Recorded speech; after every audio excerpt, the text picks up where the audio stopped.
out. She's a sword master, and of note, she is the first female Jagan in the series. She's pretty cool.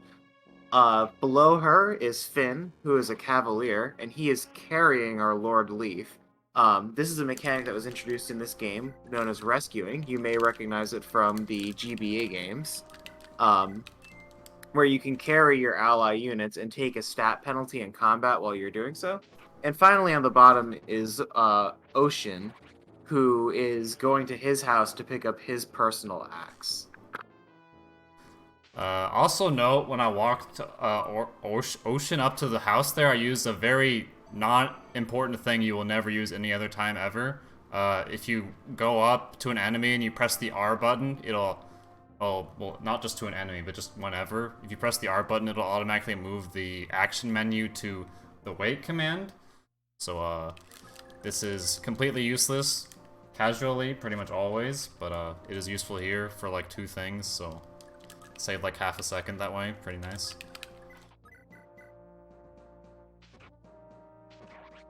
Yeah, unironically, TJF, both Ocean and Helvin say that before they need to, they gotta go grab their stuff. Speaking of grabbing stuff, Finn, our horse, our cavalier here, just picked up the life ring. For all intents and purposes, you can treat this as an angelic robe. It gives the person who uses it plus 7 HP, and all the stat growth items in this game are rings. Avil is cleaning up the rest of the top section of this village here, and she has a fire sword that helps her do this. It's a B rank weapon that gives you plus 5 magic and lets you attack with the fire spell from range. This is very, very important for this boss and many of the other early game bosses, because bosses in this game sit on thrones that give them 10 defense and 30 avoid. This is actually one of the only ways that you can even realistically kill this boss with this party. Our Jigen is very, very important. But that's not going to be this way forever. This game, unlike many other standard Fire Emblem titles, retires the Jigen pretty early on in the game, so we're going to have to make do with somebody else instead of leveling Marcus or Seth forever. Oh yeah, by the way, what just happened there is that Leaf got a random movement star, so I was able to end the chapter there 1 turn earlier than normal, which is kind of funny. But that saves maybe like 3 seconds, yeah. But it's great. Yeah, so every unit in this game has movement stars, which is sort of a personal, unlevelable stat that gives them a chance to go again when they go. This is actually not all that useful generally in the speedrun. Like, if you get random movement stars, it's unlikely that it'll even save time like it did just then. But there are many times in this game where we really need a movement star to happen. And we do manipulate that in that instance. This map is also pretty standard. We just carry our lord and we travel up. Avil herself, despite being an infantry unit, has 8 moves, so that's really cool. But we're also going to recruit Ronan, who doesn't do much except provide warm bodies in this army. We do have to abandon a lot of people in this run, so we need to pick up people to abandon whenever it's easy to do so. We're also going to pick up the speed ring from the other village, which gives plus 3 speed. Well, we're not abandoning Ronan, actually, but yeah, we will abandon Well, we do people. need to, yes. We're not abandoning Ronan specifically, but we'll need to abandon other people and have people left over. So recruiting Ronan is part of that initiative. And this boss here has really variable stats, and okay, he just decided to not die there, so Yeah, he sometimes doesn't die. This is why we waited in front of him. If we attacked him first, then he could heal on the enemy turn if he didn't die. So we just have to hope he dies now, and if he doesn't, we'll just have to redo the chapter, so... Pretty okay, short cool. chapter, though. Yeah. Yeah. We also have to keep an eye, just in general, on our fire sword usage. This weapon is really, really good, and it's really, really important in, like, the first hour of the game, so... if we run out of uses for it, we're kind of in trouble when we hit Chapter 4X. Mm-hmm. But... I'll do, like, a few things to try to prevent that, though. It shouldn't be too big of a problem. Because none of the villages got destroyed in that last chapter, it would actually take a really long time to destroy the villages, even if we wanted to skip this. We hit this side quest chapter 2X. This is the first Fog of War map in Thracia, and if you'll notice, the Fog of War in this game is like the darkness of war, where you can't even see the terrain. It's pretty inconvenient in a casual run, but it's obviously not too bad here. In this map, we're basically just gonna have Dagdar, our big burly warrior guy, carry Leaf to the end in the sort of northeast corner, while Avil switches between the Fire Sword and the Iron Blade to switch between needing to have 1 to 2 range and saving uses of it. The usual time for this run is just under 2 hours. Toes Beans. Yeah, Ocean could have died here if he got hit by that, potentially, but sometimes he survives getting I've seen hit it twice. happen. It's very rare, but Well, that it he can dies? happen. Yeah. Okay, just making sure I had the right weapon equipped, okay. I mean, it's happened to me quite a few times, but if he gets hit twice, he usually dies, but sometimes he'll have enough HP or defense to not die, at least. Worth noting, Ocean, now that he has his own personal weapon, is pretty good just like at base at clearing a couple of these smaller encounters. His personal attack weapon has high crit rate and attacks from 2 range and 1 range. So it's really, really nice. And Ocean himself has the Wrath ability, which in this game always makes you critical hit on a counter attack. Um, and so, like, Thracia's kind of, like, riddled with a lot of these things that are just, like, really, really broken, and they all check each other. It's very weird. Like, the stat caps in this game are very low, and units can have very good personal weapons. And it's possible to get to really, really high crit rates, but it's not really easy to get to high base damage rates. And, like, units' defense and armor and HP values are all kind of high. So you kind of need those crit rates to survive. And also, wait, Yeah, go ahead. did we mention that Avil is, like, literally invincible for this point in the game? Like, she actually just Oh, can't die? yeah. Not that it matters because she's really really good, but even if it did matter, if she ever got to low HP, she actually has plot armor. It's impossible for her to die currently. She can be captured by enemies, and capturing is a thing in this game that actually is going to be shown off in this chapter. You can rescue allies like Dagdar's doing and carry them and take a stat penalty, but if you take the rescue stat penalty when you're attacking an enemy, if you kill them, then you get to capture them and you basically force rescue the enemy. They get carried by you, and you can take their stuff and you can release them and essentially kill them. It doesn't always have to be this way. You'll see in this chapter, Dagdar's going to capture the boss, and this is possible for free when the enemy is quote unquote unarmed. This can be actually unarmed, like our boss Lithus is here, but it can also mean that they're carrying only 3 to 10 range weapons, like siege tomes, or that you've managed to take their weapons some other way, like with Tina's staff. But I get ahead of myself here. The last thing that we're going to take care of before we leave the chapter is we're going to kill this guy named Shiva. This is important because even though Shiva's a recruitable character, he's an enemy in a future chapter, and he comes with an army. We want to make sure that army despawns so it doesn't get in our way later. And at the end of this chapter, we're going to get our Thief Lithus, and we're going to get our Cleric Safi. And Safi is a very, very important unit for reasons that we're going to talk about later.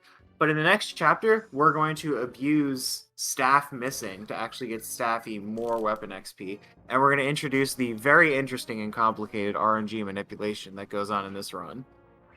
Most of this game is not manipulated, but if you really, really want to, if you believe just hard enough, you can get some things done.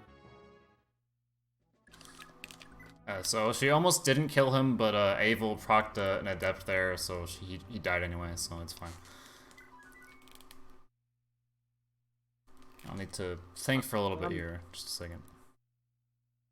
I'm not really sure what you're talking about, TJ. It's... the commentary moment has passed there. Alright, so let's talk about what just happened here. That staff just missed. The staff that we're using here is Safi's personal staff, which in this game is the repair staff, or the hammer and staff. You sort of get, you get 10 weapon XP out of 50 from using personal staves. And, this is really, really cool. If we use a personal staff 6 times, we go from, B rank stave, or C rank saves with 10 XP away to A rank saves, which is what we need for a warp. But this was always a bit of a gripe that casual players had with this game, that it was possible to miss with staves. And the accuracy formula is like 60 plus 4 times your skill. And Safi currently has 6 skills, so that means that she has an 86% chance to hit with her saves. But we actually want the miss. because even though it wastes your turn, it doesn't waste the weapon use. And believe me, we do need all 5 uses of the repair staff, but it still gives you the weapon XP as if you had actually used it. So, this is one of the freest ways in the series to grind staff weapon XP as high as it is, and allows us to use warp starting from chapter 8 and onward. But actually manipulating the myths is another matter entirely. So if you're familiar with the GBA Fire Emblem speedruns, those have just a single seed of RNG, and like it's just a list of numbers, and you can just go to where you want to go in the list by using diagonal movement to burn numbers until you get to the place where you need to go. It's not quite so easy in Thracia. Diagonal movement still does burn numbers here, but it does it a lot slower since there isn't an arrow. You have to actually move the character back and forth to have it happen. A much faster way to burn RNG is to use the combat prep screen. And when like you get into a combat prep screen, it actually burns all the numbers that you need to simulate the combat before the combat actually happens.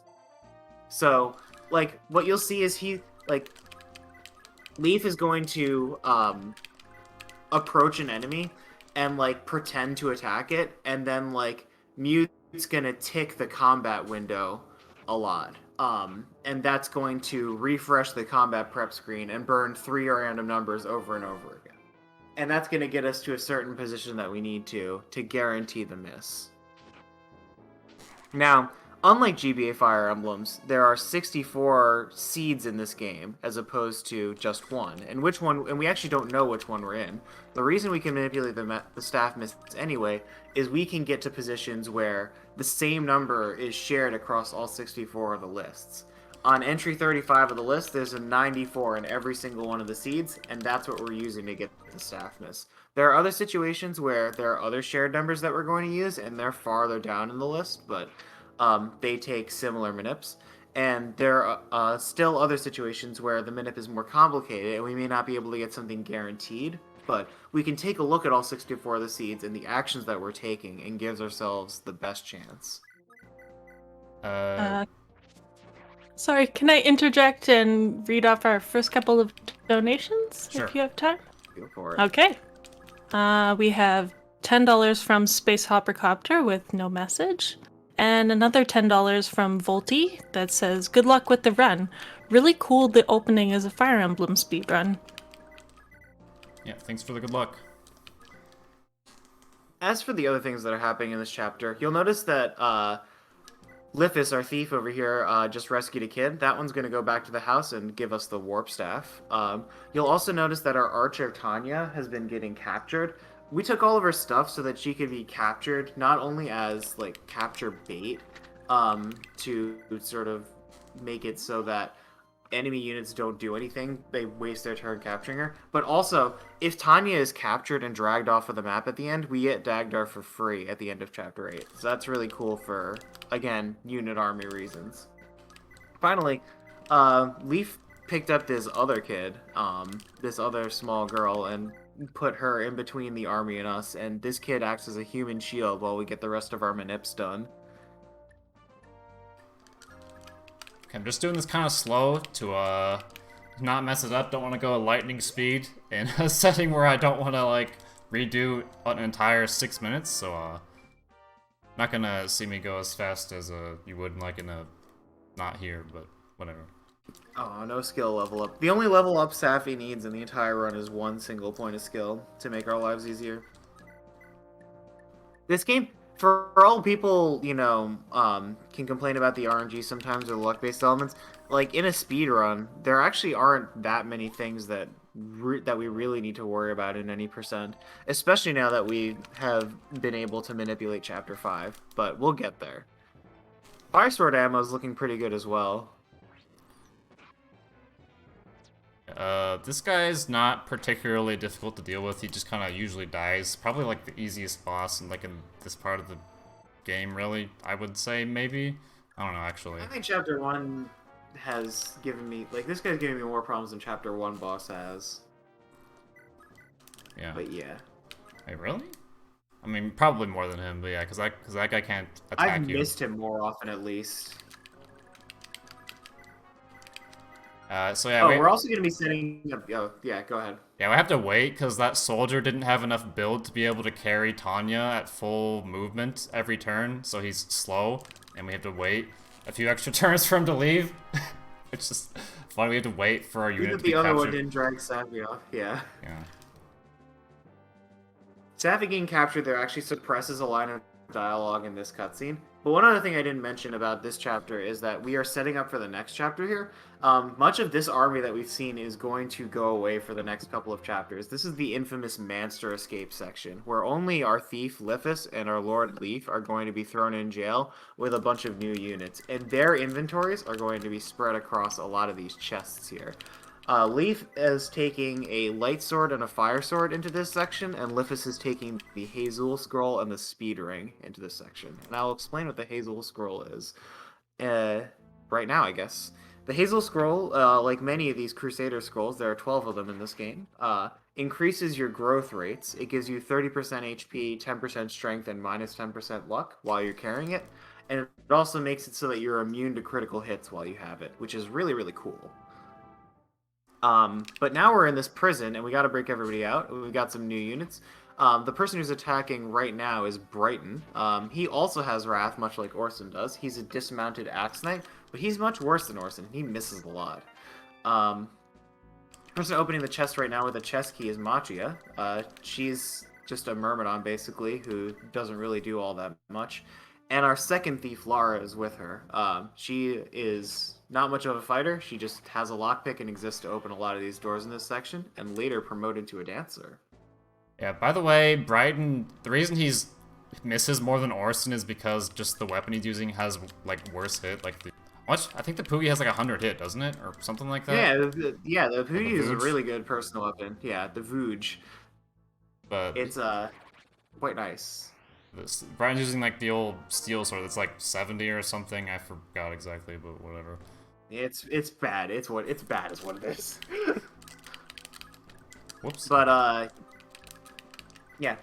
If you remember this chapter, playing Thracia, you'll remember that pretty quickly reinforcements are going to start coming in through specific areas in the map. So we need to stop that from happening. And a lot of these units are going to go block off the spaces where these reinforcements are going to come from. There's a lot of stuff that needs to get done in this chapter, and the first of it is we need to go get all of the civilian units out of the cells to access the side quest chapter peacefully. So things got to get blocked off before then. We also have to give Fergus, who was sharing the cell with Leaf, some weapon XP to help with the next side quest chapter that we're going to go to.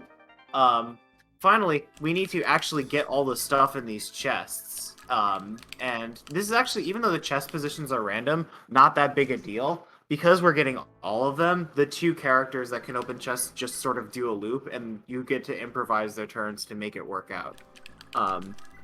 This is actually the first escape map in the game and in the series where every character that you want to go on to the next chapter has to leave out the top before the Lord leaves.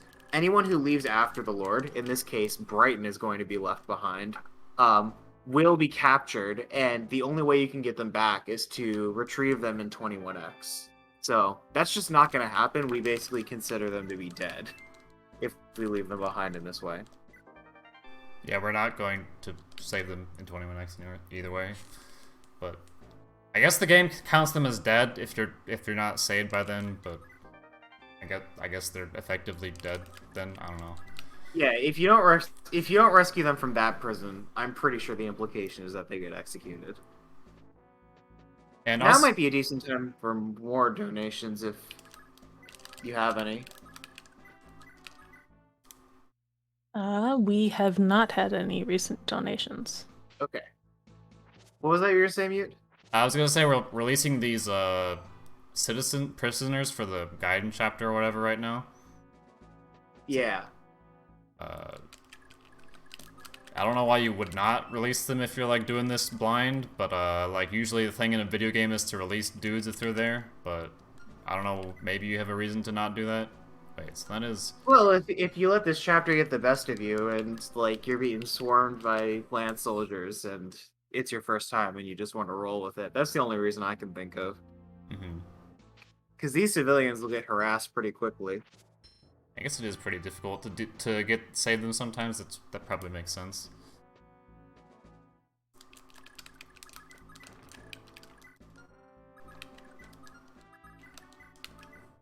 So, a thing that we need to leave this Armor Knight alive for the meantime. So I'm trying to do a manipulation to not crit twice, because if I do that, if Fergus does that, he will die. So, need to save him for that. Now's maybe a good time to talk about Pursuit Critical Coefficient. So, like everyone's personal chance to go again, everyone actually also has a personal hidden stat called the Pursuit Critical Coefficient, which is a multiplier, like, on their crit rate in the second strike of their attacks. On the first strike of their attacks, their crit rate caps out at 25%, and in the second strike, it caps out at 100%, and is multiplied by the PCC, which is a number between 0 and 5. Fergus's PCC is 5, so he has a crit rate of, like, what, 15 here or something? And when... or 10? And on the second strike of his attacks, he has, like, a 50 or 75% chance or something to critical with his weapon. So even though he's not doing any damage with it, when he gets crits, the attack power of the weapon doubles before defense is subtracted, unlike many future Fire Emblem games where the resulting damage is tripled, which is why you can do no damage and then suddenly start doing damage on crits, and why we're killing this Armor Knight very slowly in order to give him weapon XP by running against the wall and not kill the Armor Knight so that we can take his door key later. I almost feel like he could have died there. I don't know, maybe I did that wrong, but I guess it's fine though. Because he crit on the first attack, I don't know. If he crit on the first attack, yeah, that's not what you want. But yeah, okay. or maybe it was the second attack it's supposed to be. Because we're using the 94 for this, so it should be okay either way. Yeah. Well, this guy's a lot of defense. Okay, that's like the lowest damage I've ever seen against these guys. Okay. So he has 7. I'm just gonna make sure that I did not do that wrong. Okay. Just gonna be very careful because there's a lot of things I can mess up right here, so I don't want to do that. Yep. So we got all the stuff. We got the weapon XP. And the reinforcements are about to start running dry on every square except the one Brighton's guarding. So all the rest of the units are going to be able to move out pretty soon.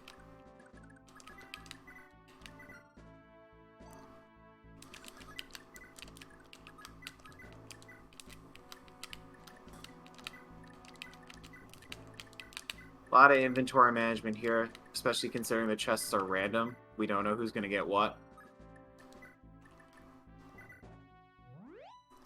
Fergus now has the Rapier equipped, which is effective against armors and gives him more critical hit rate. So this one's just going to die on the counterattack. Yeah, we're going to get maybe more weapon experience than I wanted. Okay, never mind, we don't. Okay, it's fine. Well, it doesn't really matter that much. It's better to get more than less, especially with the Fire Sword as healthy as it is currently. Yeah. But yeah, this room at the top here, it has a lot of enemies, and it can be difficult to survive if you even wait one turn. The old strats were to run around this room like a donut, kiting the enemies around, and then to escape out. But now we can do better. If you sit here and manipulate up to like position 641 in the list, we can find a 0 that'll let 2 units use their movement stars to go again. And if that happens, everyone can escape in one turn. It's a pretty cool trick, and it's counterintuitive that this long manip is even faster than the other way that you can do it, but it definitely is. So, this is gonna use a pretty sterile combat. Like, when you use combats for these manips, you want one without random skill activations, and you want ones that can't end early because they would die in a crit or something. Whenever this combat happens, 9 numbers are burned between Machia's 2 attacks and the armor's 1 attack. So I'm going to be quiet here to let this happen. Let's watch.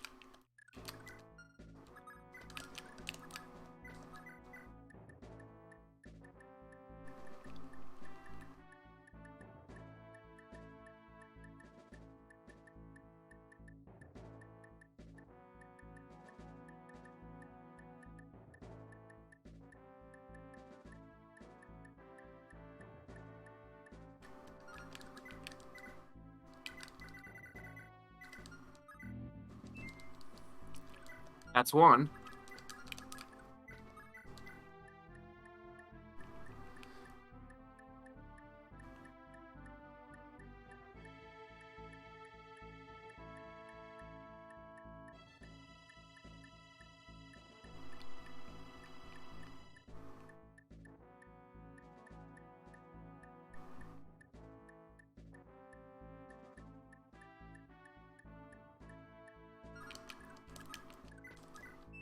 Okay, got it. And two. Perfect manips. Whew, okay. Everyone gets to leave in peace. Okay, I'm really afraid of messing that up, so that's nice. Okay. Now, normally this would be a giant pain to deal with these guys. Also, there's a recruitable character here, but we couldn't even recruit him here if we wanted to because we had to save a certain child earlier for that to work. But he's also useless, so we don't want him, so whatever. He's got build. That's it. That's all I can think of. Yeah, if we recruited him here, he'd also be a giant liability right here because we'd have to escape in every chapter and like waste a bunch of time, so we can't do that, obviously. Yeah, even full recruitment runs abandon Dalshin, and go get him later in the prison. But yeah, this is Chapter 4X, and we're thrown right into the fire. Another Fago war map, and in front of us are 4 Armor Knights and 4 Mages. This is a very, very difficult thing, pretty infamous casually, but we're going to deal with it in my opinion, one of the coolest Fire Emblem speedrunning strats ever, where Fergus is going to fight these Armor Knights and Soldiers at close range, receiving support from Karen to increase his crit rate. And then when he hits 20 weapon XP, he's going to level up to B and activate the fire sword that's in the top of his inventory. He'll switch weapons mid-combat and start attacking the mages from 2 range. It's really, really cool. It does take a bit of luck for him to survive here. But really, there's kind of a... Like, this is probably the most RNG chapter in, like, the current 80% route for a marathon, because Fergus needing to survive here on the first turn is a bit of a snag, and sometimes bad things can happen with the 2 green guys in the top, one of whom we need to recruit. But those are both pretty rare. This is pretty consistent overall. Yeah, also I noticed that when the Armor Knight went up and attacked him, he just killed him in 1 hit. I've never seen that happen before. I thought he usually survives 1 crit, so I was kind of like, okay there, but... Enemies do have random stats in this game, which can make for some interesting improvisation. Sometimes they can even have longer movement ranges. Movement is a thing you can level up rarely in this game, as is build, which is your constitution, basically.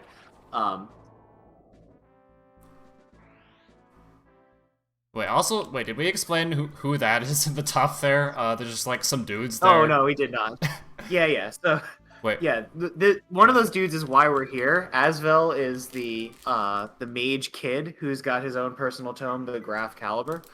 And, oh, did you miss the guy holding Lithus? Yeah, he missed, so that's never happened before, actually, so I'm just gonna reset, because I don't... It's happened to me. Yeah, you can't have that happen. But, yeah, and the other one is Seti, who is a god, basically. He's a unit from Fire Emblem 4, basically, who inherits the holy weapon, Holsity, and this weapon is really, really good. Unfortunately, Seti's not going to be here with us, and the earliest we can recruit him is, like, Chapter 23 for real, but... Yeah, there is quite a lot of menuing to remember in this speedrun, and in my opinion, like, this is a semi-deterministic game, so there's a lot to remember with the manips as well, but it's not like you have to remember the entire route of the game, like, manip-wise, for, like, with something like 7 or 4 or something, where the entire game is just determined. Or, like, a later Fire Emblem game where you can skip enemy actions and just speedrun the black screen, basically. Like, move your lord and then just watch things go. This is, in my opinion, by far the most interesting Fire Emblem speedrun to play and watch if you know what you're doing. Yeah, so, now we have to just hope he survives again, because, like, he decided to not kill that Armor Knight, so he can still die. We do need him to turn up here with 1 miss or that mage to have, like, low magic or something. Potentially he can get an HP. That's good. Oh, the HP saved him. That's hilarious. Yeah, that HP is clutch. So, in this... Is it... Go ahead. This game does have a unique thing compared to most Fire Emblem games, where when you level up HP, you actually do get it added to your current HP immediately. You don't just get it added to your max HP; it gets added to both max and current HP. So that was helpful there. And go ahead with Yeah, I was whatever you gonna said. mention that. I didn't think that was common. I'm pretty sure this is the only game where that happens. I don't think there's any other Fire Emblem game where it does that. You'll note that we didn't kill this soldier because Fergus didn't have enough, like, strength or whatever, or like, well, more accurately, that guy had too much HP in defense. But Leaf actually does have the light sword that we brought in here, not for any specific reason other than to be a backup in certain places in the run. Yeah, we don't want Leaf to get any levels if we can help it. If he gets levels, that's actually bad, because he can, like, get a build level up, which we don't want him to level build ever, because that will ruin some things we'd need to do later. Yeah, so you can only rescue people if your build is higher than the build of the person that you're carrying. Simple stuff, right? But you can actually level build in this game, which means that if things go a certain way, it's possible for certain characters not to carry certain other characters, and that's a real problem going forward if it doesn't work out this way. Hopefully Asbel doesn't kill these guys, because if he gets it... Oh wait, there's only two soldiers left, so I think he's fine, actually. Yeah, he's fine. Okay, never mind, it's fine. Yeah, we're all good. But yeah, Asbel basically starts with, I believe, 4 build, and if we level up build, and then he gets one from promotion, he'll have 6, and Leaf has 5, so he can carry him, but if Leaf gets another level up build, it'll be the same, and neither of them can carry the other, and that's bad.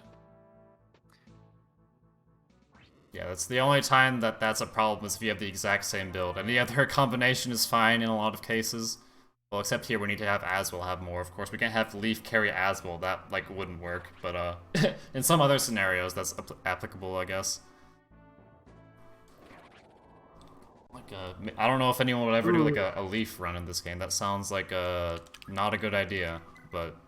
The old segmented run uses Leaf up until the point where you get Merida. I mean, the old segmented run isn't optimized, obviously, but it's a nice piece of history. Wait, how long was that run? I forget. But it doesn't even have, like, manip, right? Like, it actually is a segmented run and just, like, resets for staff misses, and it only gets, like, a few of them, so... Oh, I guess there was another guy. I was right about him being potentially not fine. Okay, well, he's still fine, though. Well, yeah, he's alright. I think this is not too much graph calorie using anyway. I think this is just enough. Okay, well, said he walks there anyway. I was about to say, I think this is just enough that Karen could go talk to him from that position. But Karen doesn't need to talk to him to get access to another scroll that gives him magic, basically. Magic growth. But well, and speed growth, but that doesn't really matter. yeah, the speed growth is entirely irrelevant. Well, and also it reduces your HP growth by 10, which is actually kind of annoying, but... It is actually annoying, but we want that magic too much. I think in the minute, though, we get magic and HP growth pretty liberally, no matter what seed we get. Yeah. So we get access to Asbel here. We are going to use the speed ring from earlier on him, and we're going to prepare for Chapter 5, basically. Chapter 5 is a pretty big deal. It's a long chapter, it's an escape chapter, and a lot of stuff has to go right. So for this, I developed an extended manip, where we actually reset the game to try and set one of the 64 seeds to be what we wanted to by frame perfect opening the game at the right time. And this isn't something we do anywhere else in the run, because it's not worth it for most of the time. Usually we can do these sort of simple manips where we do some actions and we get to a position in the list and it doesn't matter what seed we're in. When we're manipulating as many things as we need to manip in Chapter 5, we have to actually know what our seed is and start on the right foot.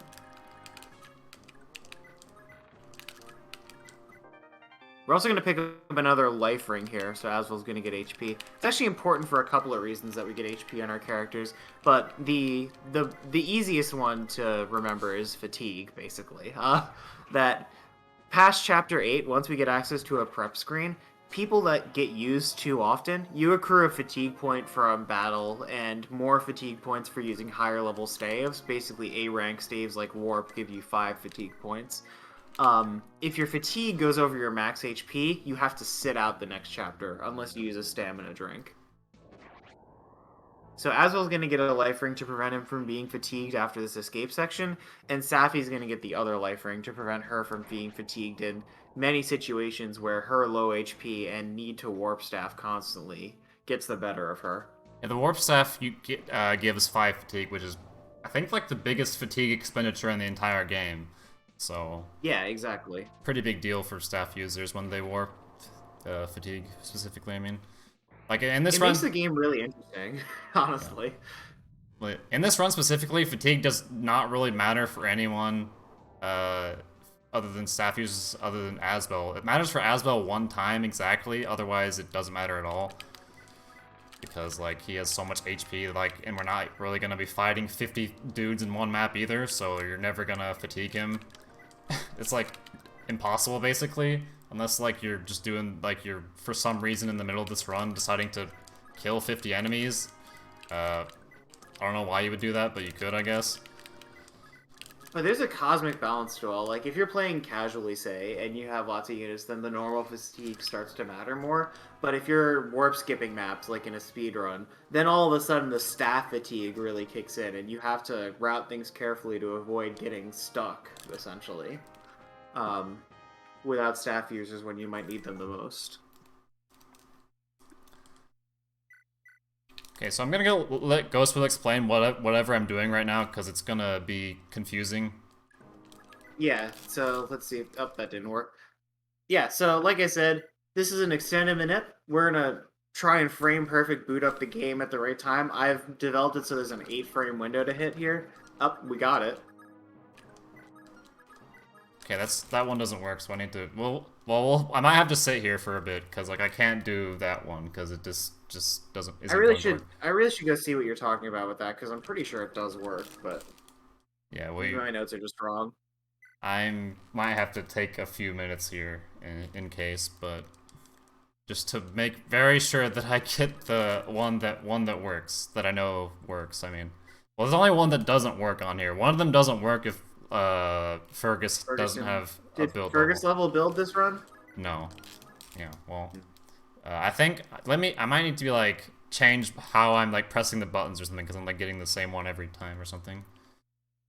Okay. It's weird because the most common one you hit is in the middle of the range, but when you deviate, you're either before or after the range. So it's not like a 1-frame adjustment that you're making. It's like it's weird. I've never seen anything like it. Okay, 0101. 1 01011.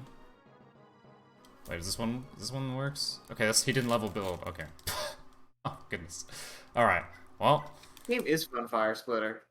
I hope you enjoy it. 001 0. Okay, I have not got this one very often, but okay. Yeah, the diagonal movements here are to figure out which seed that we're in.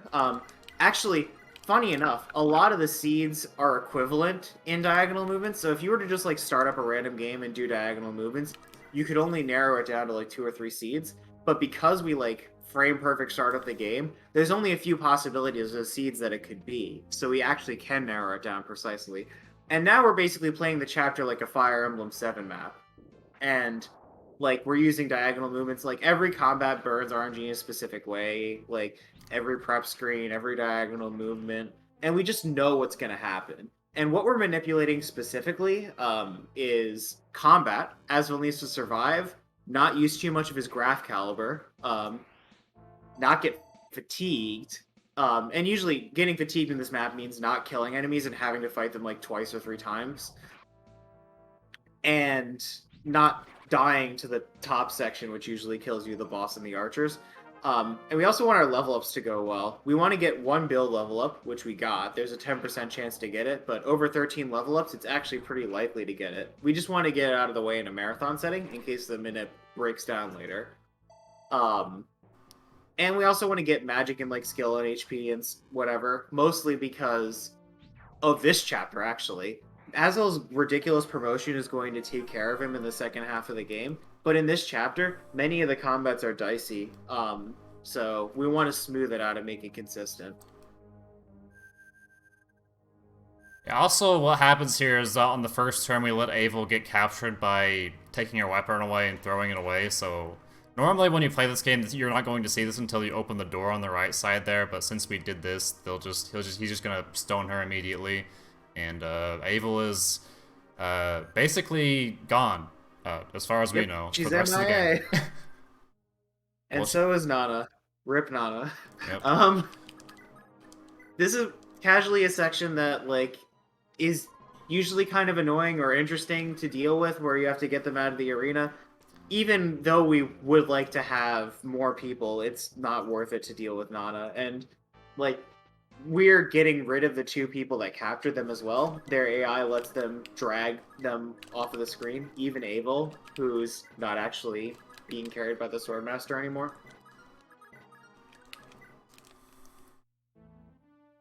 Okay, so yeah, all the movements here are definitely intentional, like the random weird moving Laura 2 times there was purposeful. I wasn't like...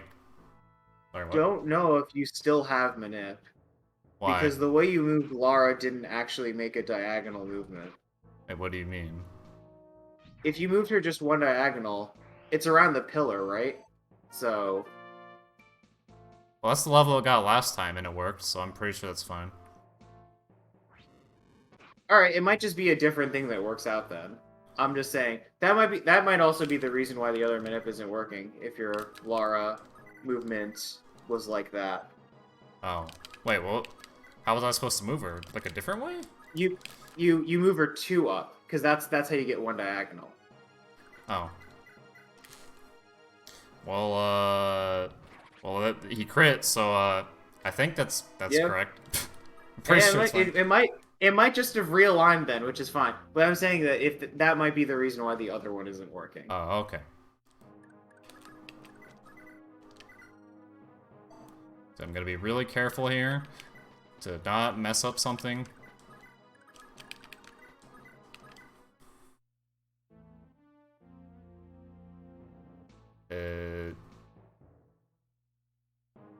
Okay, so I move Aswell first. Alright. Okay, yep, that's supposed to happen. She goes here. Leafus, then him. Leafus just took a holy water from the priest over there. The holy water, if you'll remember, usually raises your resistance. Now it's important to note that there actually isn't resistance in this game. Your magic stat is actually just your resistance stat, like in Gen 1 Pokemon or whatever, where your special stat does 2 different things. So the holy water is actually an offensive item as well. And so when we start running out of Graph Caliber to use in this section, and we have to deal with the toughest group of enemies in the game with just fire, we're going to be using the holy water to increase Asvel's magic and make those damage ranges more consistent.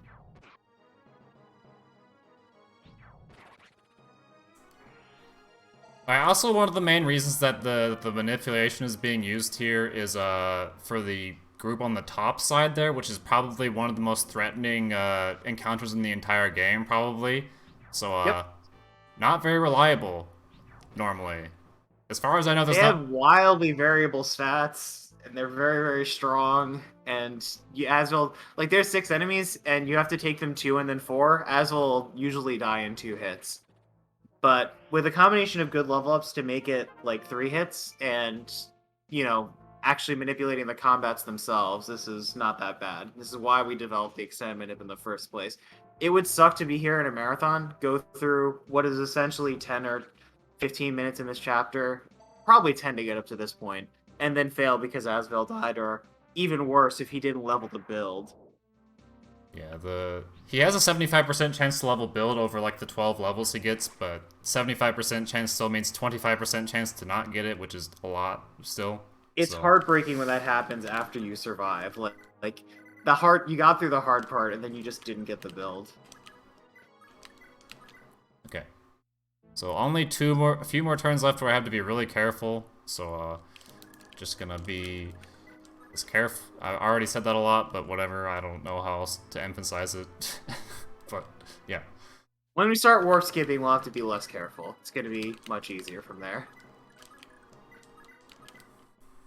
Because If you notice, that cutscene actually dragged Leaf from where he was all the way to the door. I find this funny every single time, yeah, especially considering he carries Lara. yeah, it's pretty funny.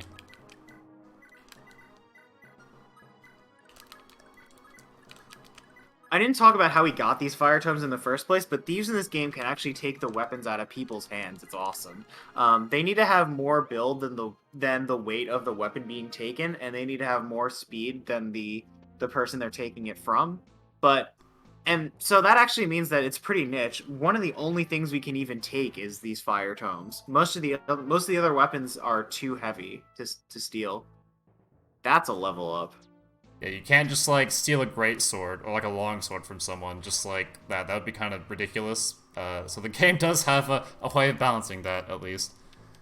But Like, casually, lots of people have fun leveling the build on their thieves so they can take lots of different types of weapons. And it is fun to do that.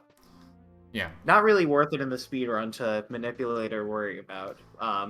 Fire tomes are actually coincidentally the thing that we want the most right now. it's So like the only thing we steal in the entire run, except for that pure water actually. yeah, that pure water's great. So just like 3 fire tomes and a pure water, and that's literally it, I think. But it's still Door very keys. useful. And door keys. That misses. Can't have enough door keys in Thracia. This game actually has one of the only like true soft locks I've ever seen in a Fire Emblem, where like if you don't have door keys going into the final chapter, you could just like not be able to beat it, and there's just nothing you could do about it. Yeah, that's why you tell everyone who plays this game blind to get door keys. So don't forget door keys. Okay, we're gonna switch over to a different fire there because I need to save the other one for something later. And it's not really that important, but just that's what I'm doing there. If Minip didn't break, Minip would have broken down there if this part mattered. Because normally I have Lithis go to the northwest of Karen Oh. when I do these. Well, I guess I was too lazy to like look that up. I was like, you know, I should look that up at some point, but it just really probably doesn't matter, so whatever. It doesn't matter most of the time. Like, it only matters if, like, Asvel, for some reason, didn't have, like, a magic level up in 4X, and we got, like, one of the seeds where that armor's a real beefy boy, so...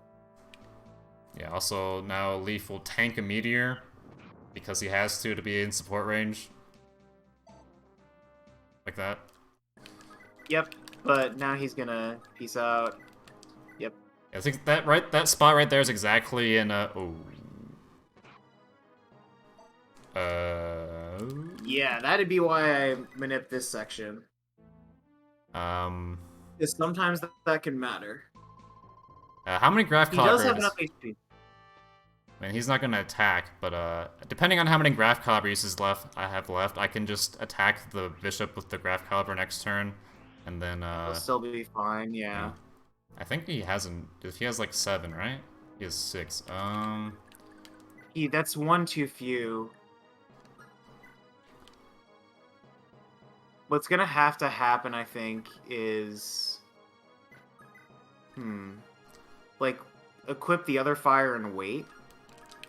The 13 fire and wait. Okay. That could be bad, because he's kind of close to fatigue there, too. Is he?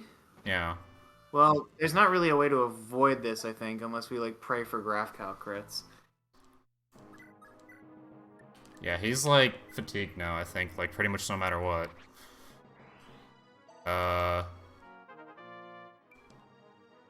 Yeah, he's not gonna, like, be able to... Wait. He might get a level from the bishop. If he gets, like, HP every level, it'll be fine, I think. No, because he has 3 combats left. Does he have 3 levels left? I don't know. If he doesn't he get a has 2 level levels here... left. Depending on if he gets a level from this? Okay. Wait. Yeah, that's... Uh-oh.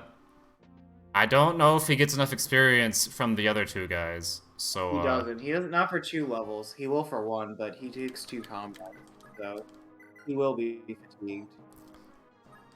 I guess I should just reset right now then, probably. I think the problem is also that he, like, took a lot of fatigue in 4X that might have made that worse. I guess Yeah, I think he did. I did try to make the extended minute to play around lots of scenarios of 4X, but... Well, we just have to do this again, oh boy. Yeah, alright. Wait, Yeah, this shows you just how brutal Chapter 5 is. So, like, even though we got everything right, like, the manip worked out at the very end of it, and so, like, the one thing that could have gone wrong did go wrong. Like, Asvel got into too many combats, and he's gonna have to sit out Chapter 8 if we continue. So, we can't have that, so we're gonna go manip this again. Yep. And, have to sit here for a bit until I get the... Okay, nope. So, we really should just, like, find some for your cluster of, reset inputs. yeah. Because I consistently get the same... I don't know what I'm doing. I don't know how to, like, time it exactly. But, I don't know if I'm, like, going too fast or too slow. What? Okay, 0, 1, 0, 0, 0? Okay.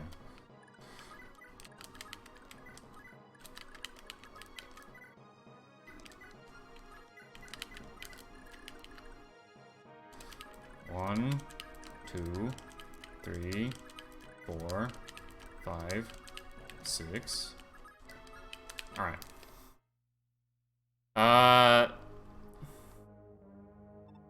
So when we get back to the next part, just wait, what was supposed to be different with how he moved? Was he supposed to like go one diagonal or something? I don't even know what it was exactly. Oh yeah, he was supposed to go northwest of Karen, basically. Oh. That's how I usually position him. Okay. I'll just keep that in mind. So I know we're not supposed to get built on the first 2 levels here, so we'll just have to wait. This is the one where we get him in the armor combat. Yeah.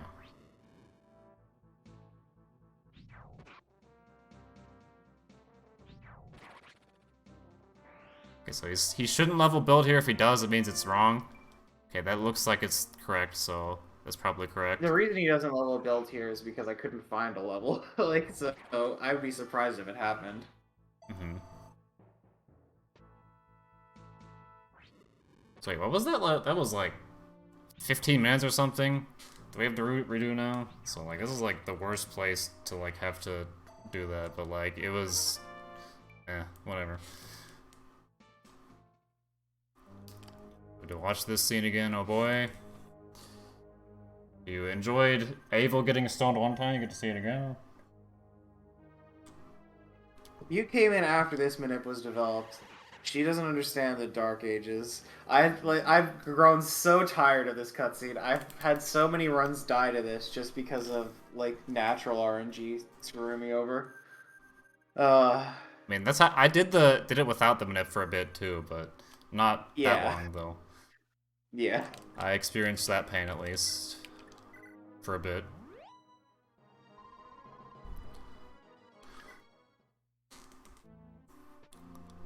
Okay, so I'll just ask when we get to that point again, because like I guess the funny thing is that I thought it didn't matter because it's never mattered before, but now it matters. So I guess that's what happens.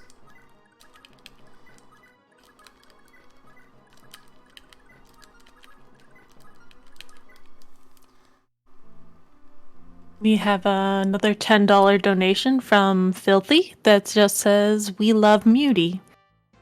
Oh, thanks. For the saying you love me. Cool.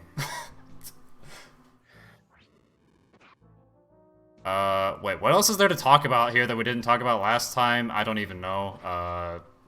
We've mostly covered it. The goals of the manip, we want to make sure that we crit with Graph Caliber on the first strike as often as possible to save uses of it, because it can run dry here based on what happens in 4X. Asvel actually does gain fatigue and lose weapon uses as a green unit, so it's a real pain. If we could, we would have just taken him out of combat. But, like, he has to sit there. Okay, so don't need to move Asbel differently here, just go up and attack. Also, a thing that no one will ever care about, again, another, like, menuing thing that only I care about, well, maybe not only me, but if you press R when you moved all of your units, it immediately moves your position to the end turn position on the menu, so that's helpful to save a little bit of time. Which as you notice there, it might seem like I'm like going lightning speed suddenly, but no, it's just like I pressed less inputs, so not like a wizard or anything. No, Karen. Okay, almost messed that up. Okay.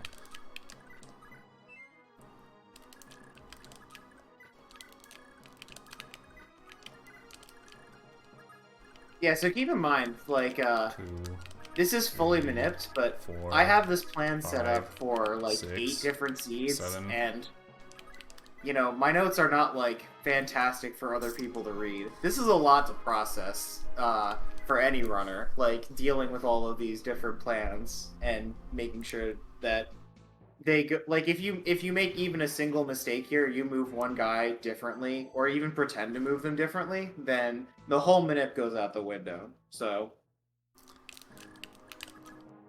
Well, sometimes in reasons I don't understand, it still is fine, even if you do weird You things. can realign, yeah, sometimes. There's ways that it can happen.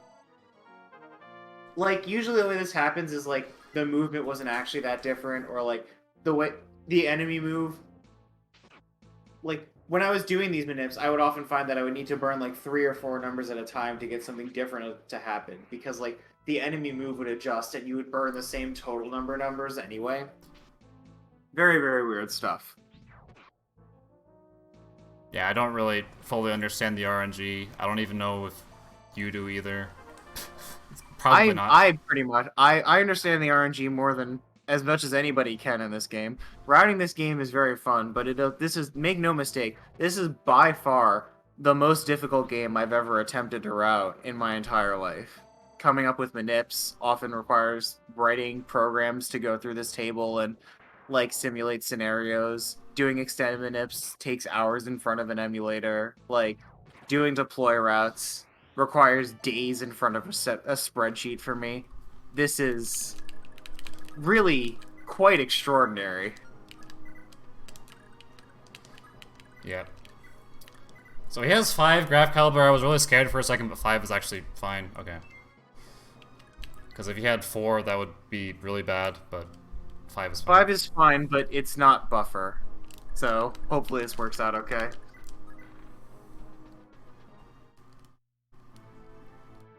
Ooh, I skipped the text there.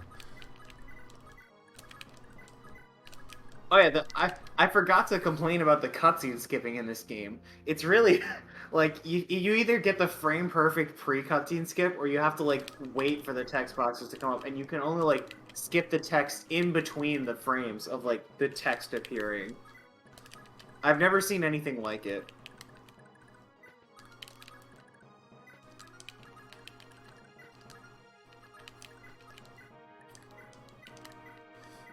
Okay, that should be good. But yeah, the text skipping is weird in this game. You have to, like, frame like you just said. I mean, you have to frame perfect, like, press the button at the right time to skip it, like, perfectly, which is weird because I don't even know if that was intentional or not. If it was, I don't know why they would make it like that. I'm not sure that it is, because, like, you can skip your way out of, like, the decision of chapter 15 that way, you know? So it's kind of awkward if that happens. Yeah, it's Yeah, I accidentally soft locked myself that way one time. I didn't even I know Ghost Wheel foretold of it being a thing, so I'm like, oh, I don't even know if that's possible. It didn't actually happen to me one time. So apparently it is possible. So don't press start there on chapter 15 route prompt or whatever it's called. Because it will just end your turn and nothing will happen, and you'll just be sitting there, like, confused. But I can't imagine you would ever accidentally do that casually. Maybe, I don't know. Maybe if you really like mashing start a lot, you would.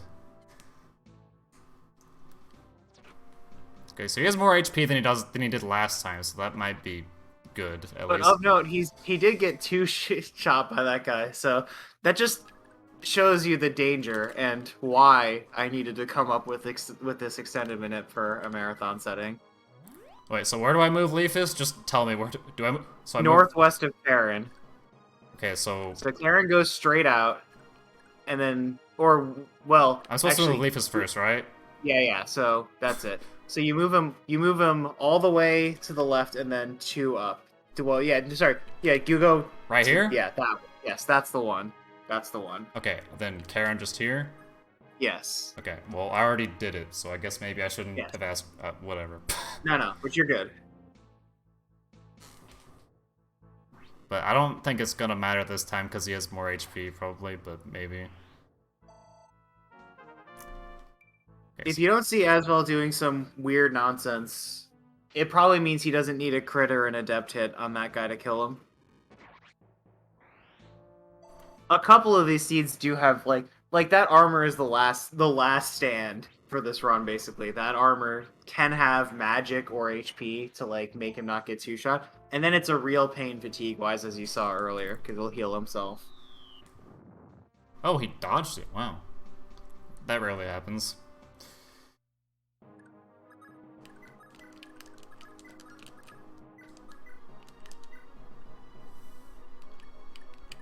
Okay, this should be fine. Okay, there we go. Nice. We defeated the ultimate boss of this game, apparently. That one armor who ended the chapter last time. Oh wow, the hardest enemy. Okay. That guy has like 36 health as well. he has very variable HP. It's kind of ridiculous, actually, how variable that HP is. What level is he actually? Like, cause like their HP will be more variable depending on like what their level is, cause they get like more levels or whatever. Mm-hmm. So we should be fine because we were on threatening 36 last time. We were only over fatigued by 1 or 2. It'll be close, but I think we're good. Yeah, I'm pretty sure it's fine. I can just check just to make sure. Wait, no, don't do that. Okay, he's at 34, yeah. It is close. These combats need to go okay, but we are currently fine, and we do have 1 level up. We only get fatigued if we exceed the max HP. Yes. Meeting it is actually okay. Okay, don't move him yet. I normally just run up and attack with Asbel, which is like the crazy thing to do, I guess. But it is safer to just wait, I guess. It is safer to wait. Yeah. So hopefully he doesn't proc Adept and like not kill him in 2 hits. That would be really bad. Yeah, then we run out of graph count. Uh-oh. Oh god. Oh god. Why, Asvel? Well, hopefully we did get 1 fatigue, so so you should equip the other fire basically, not the 4 fire. Okay, well, hopefully he kills this guy. This is why it's safer to wait. So we do actually have we have the fatigue to absorb this 1 extra combat. But we do need to kill him on the swing back here. Okay. Okay, so he does. I think it's still yeah. fine. We need to kill him now. That's what I'm saying. Like this Okay. is why the wait is good. Okay, don't like. This is like it's like incredibly. Don't. Woo! Yeah. All right. Okay. Thank you. Oh god. Okay. This game sure loves trolling. Okay, if that it'll Gotta be. love Thracia. Okay, good thing there wasn't these guys with extra move because I was not sure what I was gonna do if that happened. The notes do tell you, they inform you of the 1 seed where they do get an extra move, and they manip all the way out to that part. We had another donation come in from Fizzy Flask for $20, and it says "Girls Hype." Yeah, so I've been explaining a whole heck of a lot here, but there'll be more time for donations and such later, because we're going to get to the easy part of the game where we start warp skipping maps soon enough. So There'll still be plenty of things to explain because this game is very, very complicated and interesting. But yeah, the load's gonna get lightened a bit. Okay, I was scared there for a second because he had more HP, but like, okay, never mind. That's actually fine. Okay. He actually has more HP than he did, so we're actually one more than we needed. We weren't exactly the amount of fatigue we could have fought him one more time and it would have been fine, but whatever. Okay.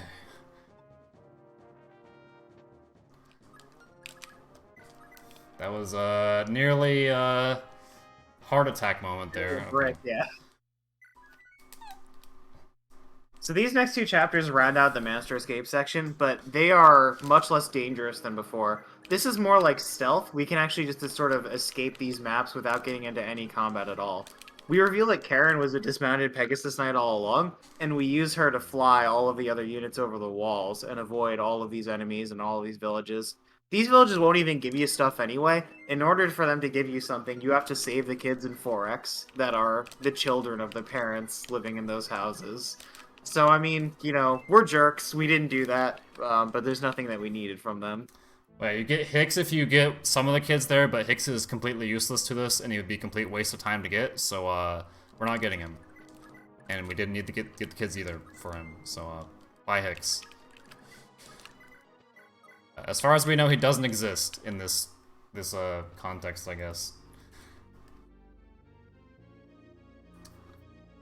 So here's this cutscene here with a characters we haven't seen yet, and I guess if you haven't played this game, you have no idea what this is, but you'll see all of those characters later, and you'll still probably not understand what this was about, but those are characters, and they were talking, whatever.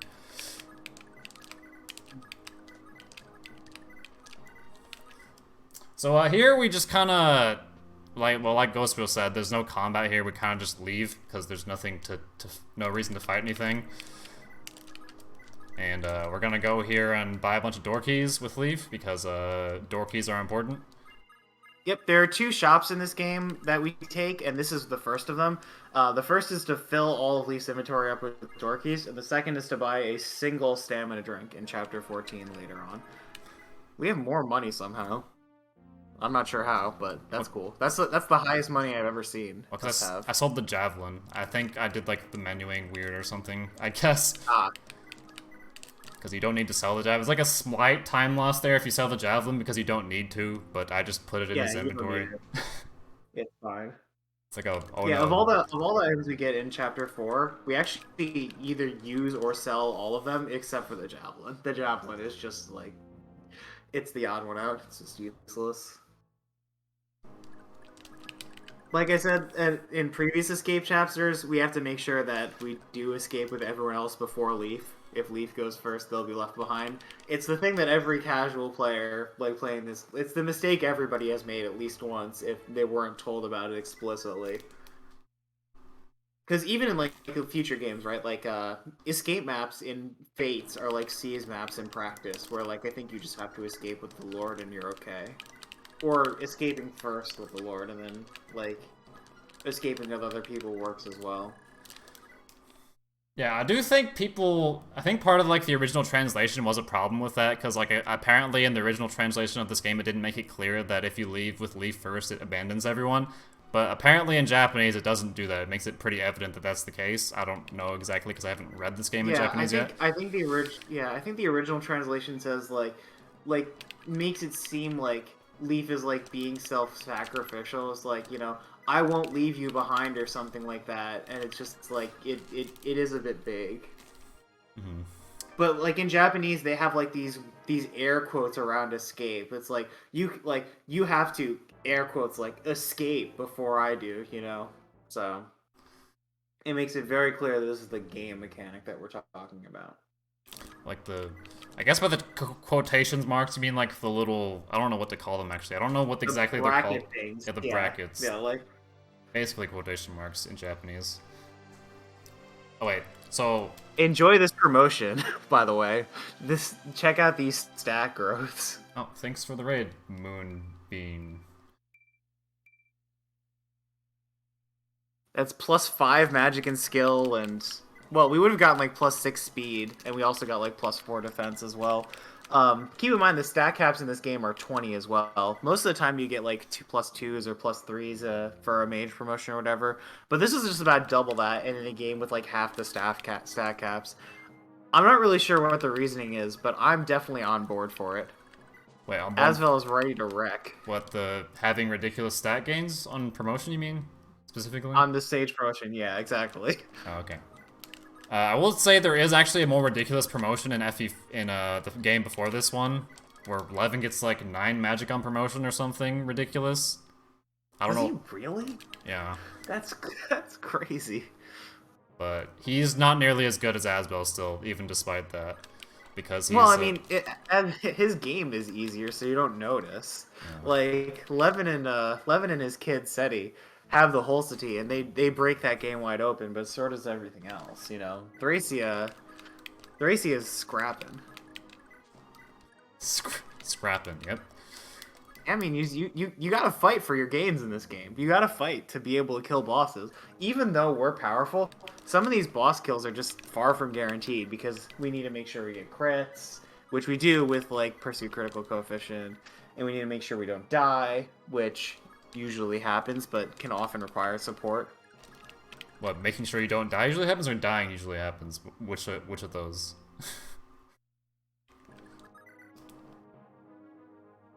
Hello?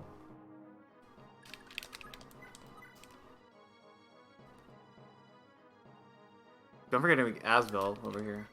Yeah. Oh, I was a bit scared for a second because I wasn't sure if you were there. Okay. No, yeah, I'm good. Okay. I thought I lost connection for a second.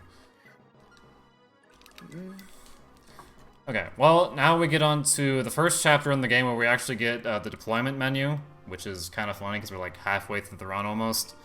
And this is the first time we're seeing it, but it is a thing, I guess. I'll just leave it at that. Yeah, so Leaf is going to donate a bunch of his door keys to Ronan and Safi.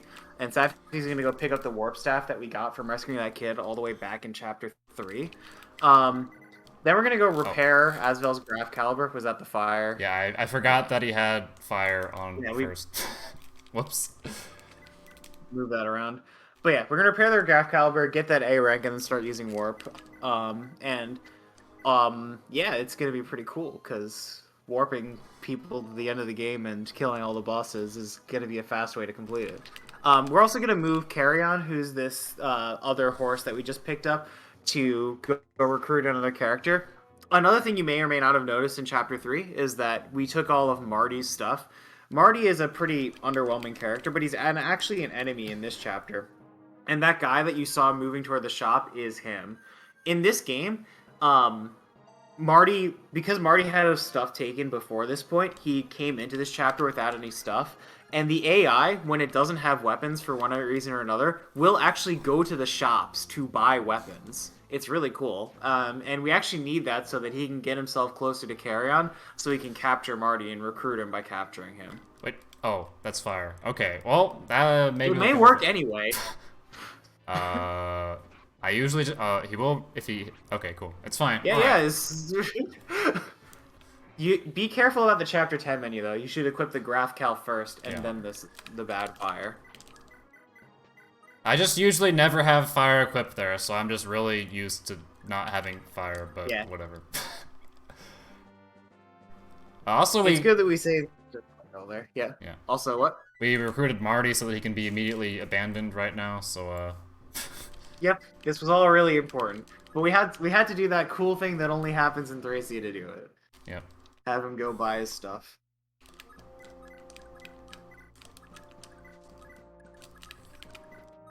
This chapter is pretty tame as well. Like, we just have to escape. So what were you saying, Mute? Oh, I was gonna say this is another chapter where we don't fight anyone. You have to like leave behind some people to do this, but the fastest way to complete this chapter is to just use Karen and Ronan to ferry people to the end and just leave 2 people behind. So without them, this would be very slow, like much slower, but we don't care. Might even have to get into some combat, but we race him here. Yeah. Worth noting that now that fatigue has been implemented, we actually, like, this this chapter's a bit of like, you know, a couple of returns of not doing much, but we're thankful for it because it means that we're not going to be accruing fatigue or forcing to deploy key units like Asvel and Safi, who could certainly use the break at this point. Yeah. There's a lot of positive. Sorry, what? No, I was just gonna say, like, I was also gonna start talking about the deploy menus in this game, and how like you can't actually influence the position of the units on the map. Like in most games, like in your GBA games, for instance, there's like a formation menu in the prep screen where you get to switch people around in the deployment. That doesn't exist in Thracia. So like the order that you deploy them in is equal to the order that they get deployed in like a set order on the map. And in like Fire Emblem 3, you can actually switch the order that you deploy them in, so it's kind of like having a fake formation screen. Like you can keep dedeploying and redeploying them to change the order and it's okay. That still doesn't exist in Thracia. The order that they're in is based on like how recently they were deployed in previous maps. And this can actually matter a lot in the late game because often your party is going to be split in alternating deployment slots, and which slot they're in really, really matters for like 3 or 4 chapters in a row. And the final chapter splits them into like 6 areas where you have to kill 6 bosses and open lots of doors, and it's very, very important everyone be in the right spot in the final chapter as well. So you're going to see us do some like necessary and unnecessary deployments, even though we're going to be doing all these warp skips. Like we're going to undeploy 2 guys here, 3. and this is essentially a result of us trying to make sure that we have our deployments correct for the entire game, like 10 or 11 chapters in advance. And like I said earlier, routing the Thracia deploys is a real headache, to say the least, if you've never done it before.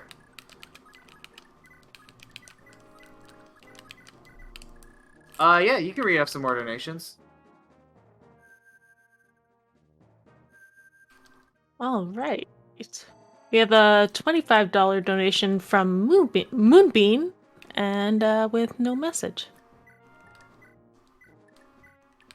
Alright, thank you, Moonbeam. Okay, I did that right. I was a bit confused how to do that there, because I didn't have Graph Caliber equipped first. Okay.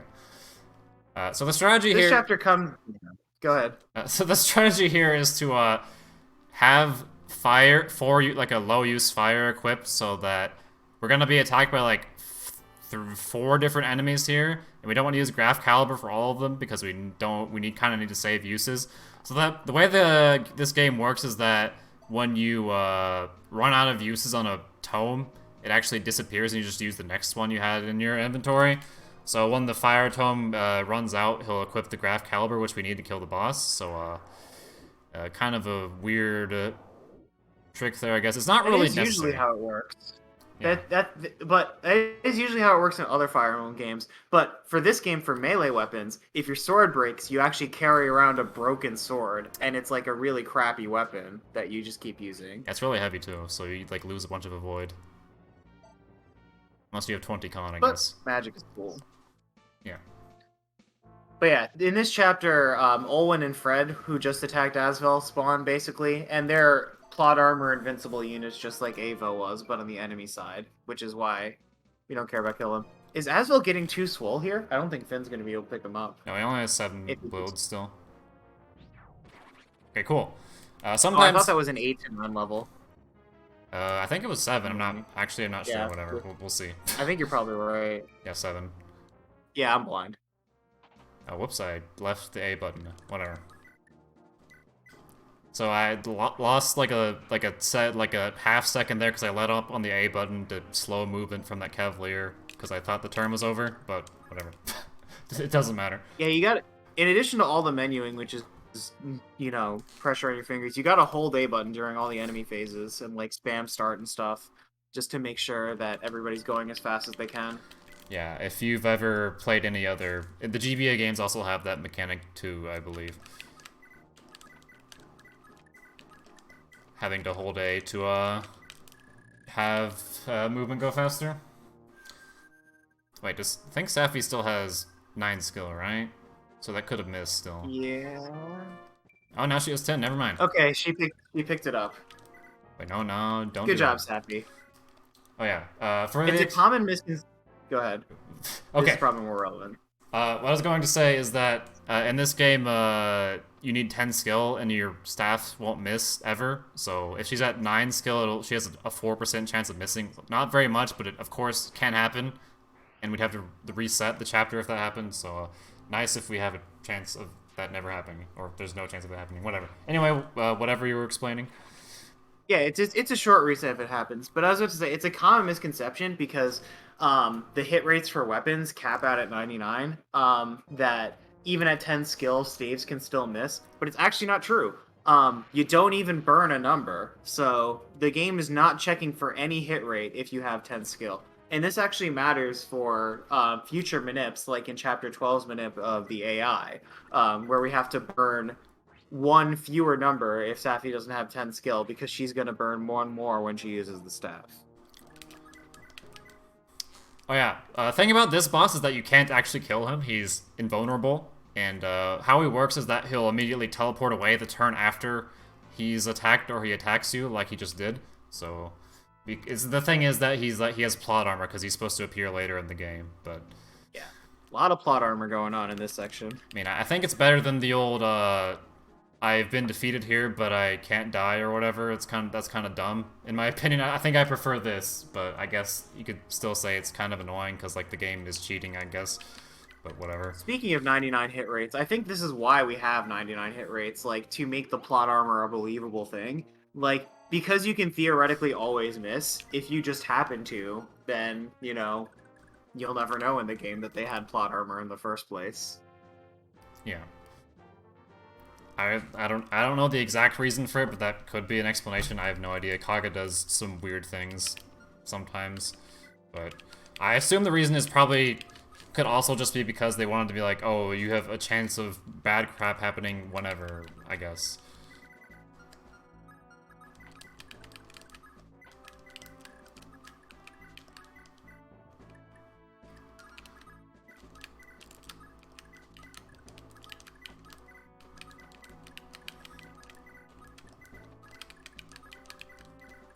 Alright, so in this chapter, this is a Fog of War chapter, but on the other side, we see the boss Salem, who has a sleep staff, and actually, the AI makes him only use this sleep staff half the time.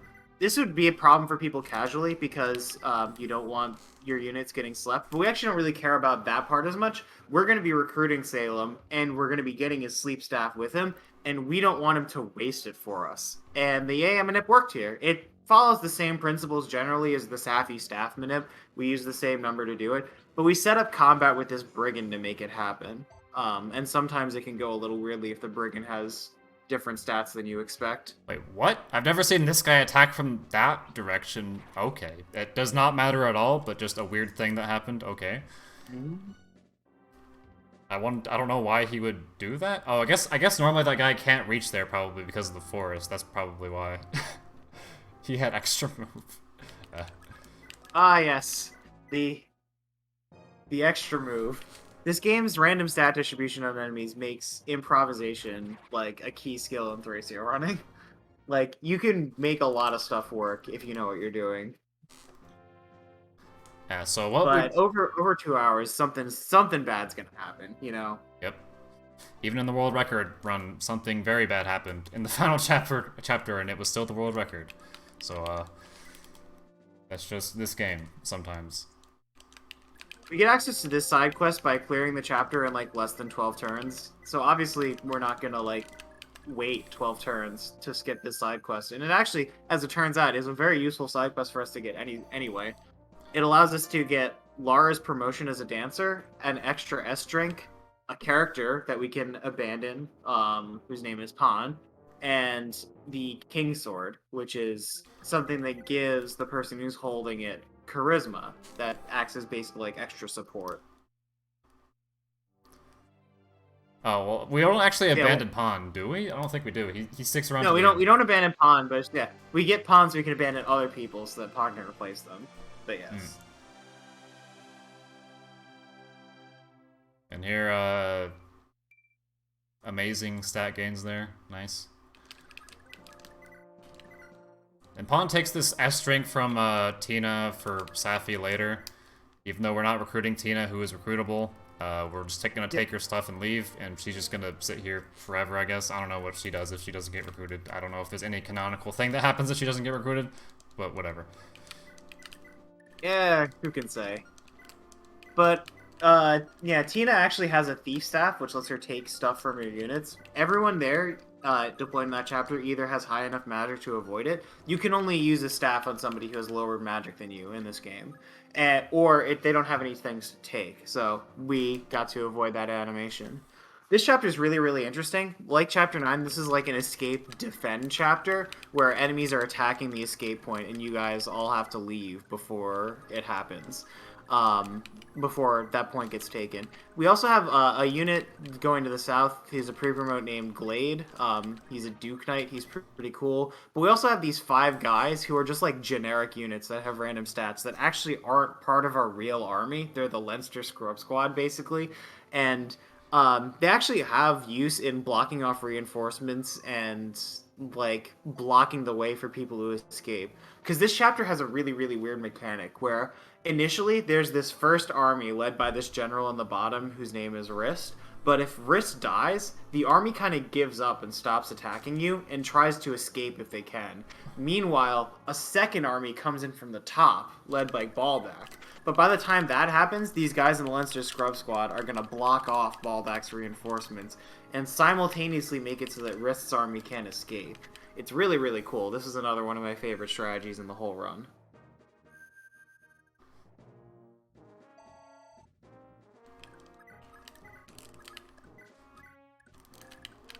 We're going to see Glade take Leaf out of Asvel, and then Asvel's going to go attack Wrist. And Karen's going to be able to move through this section with no fear, even though there are clear ballistae lining the mountains. Let's hope that he doesn't proc a Great Shield, but he usually dies here, but he can decide to not die sometimes. Okay, he didn't. Cool. Yeah, it's like 13% or something for him to proc Big Shield and not take damage from the attack.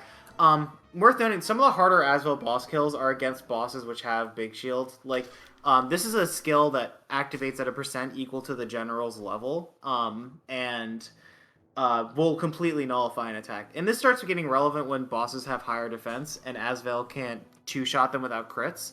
He has a pursuit critical coefficient of 3, meaning that his second strike is always going to crit, and the first strike is going to crit at 25%. So really, we want the second strike to hit. And so if that gets blocked by Big Shield, we can have problems. He also has a dep, which lets him randomly decide to attack again, so that can save us about as often as Big Shield has a chance to mess up our day. But, yeah. It's not that big of a deal most of the time. Very unimportant thing to note here. If Asvel levels move here, he gets to leave like a turn early and you save like 1 second or something, but it doesn't matter at all. Just funny thing that happens sometimes, I guess. Fun facts.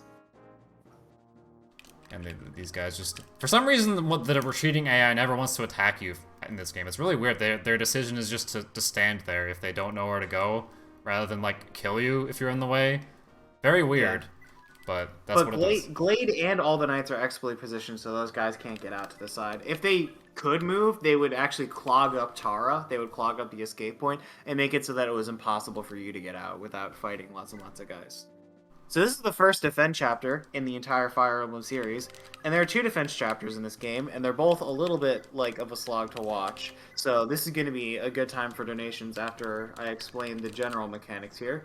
But basically, our goal in defense chapters is to make it so that we enter as little combat as possible for 2 reasons. 1, combat animations are slow and waste time, and 2, there's actually a cap on the number of units that are allowed to be on the map at once. So when you kill enemies, they get replaced by reinforcements to meet the new cap. But if the cap is met, reinforcements don't even spawn and don't have the chance to waste time by moving. So the way we do that in this chapter is by setting up a situation in which enemies capture our unarmed units and then make themselves slower by nerfing their stats. And so they actually can't leave because the other enemies have clogged the way. We've made this sort of clot where the guys who have captured our guys want to leave and can't, and the guys who want to attack us can't get in because the capturing enemies are in the way. That's the general principle. What can mess that up is the extra move on a few of these units that almost certainly exist because there are so many of them, and we just can't possibly know what it's going to look like a couple of turns from now.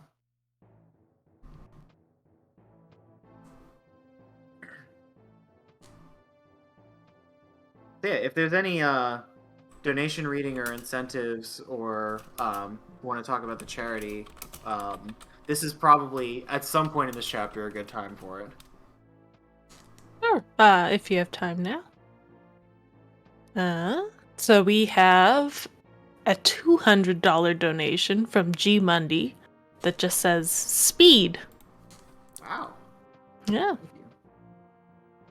So a little bit about the charity. It's for the charity I Support the Girls, and they distribute essential items for folks that are experiencing homelessness, impoverishment, or distress. Yeah. Okay, so a thing to note here is that that general there, the boss here, he sometimes decides to not move. I don't know what the exact chance is, but we really want him to not move. It's what?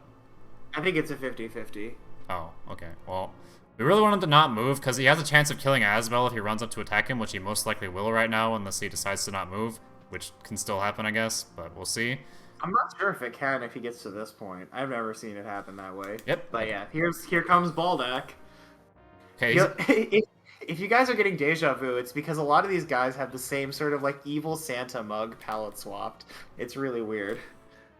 But he attacked with the bow there, so he had no chance of killing Asbel because he's kind of dumb and didn't realize he could kill him with the Master Lance, I guess, so we're fine no matter what happens there. This looks like a good setup. I think we're fine. We did get one reinforcement because we had to kill Baldak, but what are you going to do? Yep. The thing is that sometimes one of the Lance guys there can attack Finn, which will almost kill him and leave him with like 3 HP. I'm afraid one day that'll happen and he'll like die, but that still hasn't happened though. I assume it's very rare. I've never even thought about that. The most common way for this chapter to go wrong is for one of the guys carrying one of your units to have too much build, so they're not actually slowed down by capturing them. That's happened to me a couple of times. Yep. Wait, I don't know if we've explained this yet, but in this game, whenever you're capturing or rescuing someone, all of your stats are cut in half, except for luck, and, wait, let me explain this after I do this.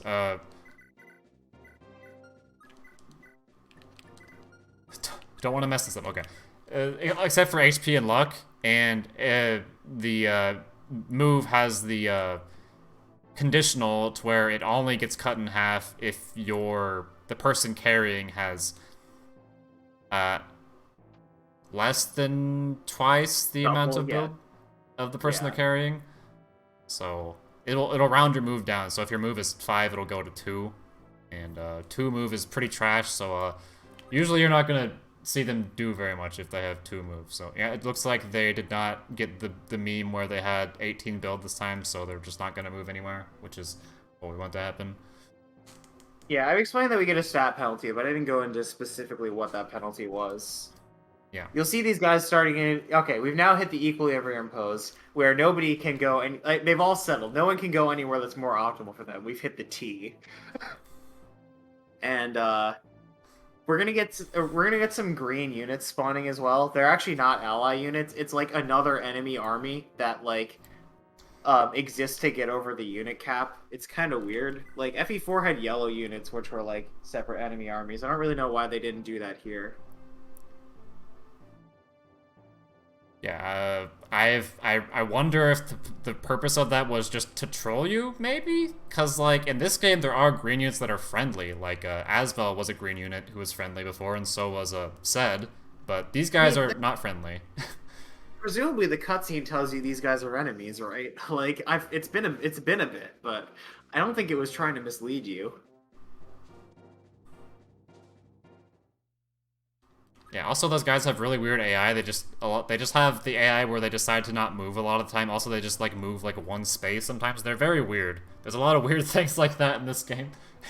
If they spawn like a turn earlier, it might be a problem, but they don't actually have enough time to get to the top and attack us before the defense chapter is over, so we're good. Yeah, none of them have movement stars either, so there's no chance of them like activating one and attacking us or something ridiculous like that. Also, their movement phase occurs before player phase, so they don't get another phase after this, so it's just the end after this enemy phase. Oh, is that how it works? I always thought it was that, like, that the chapter ended, they go in after the enemy phase, but the chapter ended before they got a chance to go. Well, yeah, before they have a chance to go, because their turn actually was before you last time, so. Yeah, I guess that's just, yeah. Even though they actually join after you, whatever. Doesn't make any sense, I guess. Yeah, so we hit chapter 15 here. This is a route split. We're going to pick a route like most casual players do, but and most challenge runs do, because we avoid an escape map and pick up 2 warp staves, so that's pretty cool. And here, this is the second time we're repairing the warp staff. I really don't keep track, but it's in a time that we're repairing the warp staff right now. Whatever. I think the second. But we repair it like 3 times. I think we repair the warp staff 4 times, and the last repair is used on Graf Caliber. Oh, yeah. But anyway, this map is too short for us to explain everything that's happening here, but essentially we just go to this... We picked the route. Yeah. We picked a route. Yeah, and made sure to press A there instead of start, so I don't soft lock the game accidentally. We're now getting to the section of the game where, because we have a dancer, we can actually double warp skip instead of, like, using a single warp to warp Asvel carrying Leaf and then survive an enemy phase and kill the boss and then seize. We can warp Asvel, kill the boss, warp Leaf, and then seize, which is faster and safer. Especially since the maps start being designed against warp skipping at this point, the enemies start being in formations which make it harder to perform warp skips easily. I think this was intentional, honestly, this part of the game. But, like, it's also nice now that we have the King Sword, like, we can actually have Asbel kill this boss unencumbered with Leaf support, which gives him 10 hit and crit, and King Sword, which gives him another 10 hit and crit. So, very, very cool. Actually, King Sword doesn't give you crit, it just gives you hit and avoid. I keep forgetting that. Yeah, it doesn't give you crit. That would be a bit ridiculous if you got double crit boost from Leaf and the King Sword. Just 20 crit from sitting there. One thing I didn't mention earlier is that support in this game is very, very interesting. Like in Fire Emblem, like for the GBA, or even most games in the series, support is something that you build between units by having them wait next to each other for turns, or it can go faster or slower depending on the relationships of the characters. In Thracia, support is just something that units have, that expresses the relationships that they already have with each other. One of the reasons that Leaf is an interesting lord is that he supports a lot of the units in his army, even though he's not very good at combat. He never fatigues, and he always helps people out. But yeah, Leaf and Asvel just have support, so that just means that they get 10 bonus to hit avoid, crit, and crit avoid when they're within 3 spaces of each other. And there are a number of things like that, like Fergus and Karen, and some of the more deep relationships in this game, like that between husband and wife, or father and daughter, give you 20 support as opposed to just 10. Yeah, as you'll notice, there's a lot of points in this run that you probably missed that were like keeping people within support range of each other. Wait, I can't explain this right now.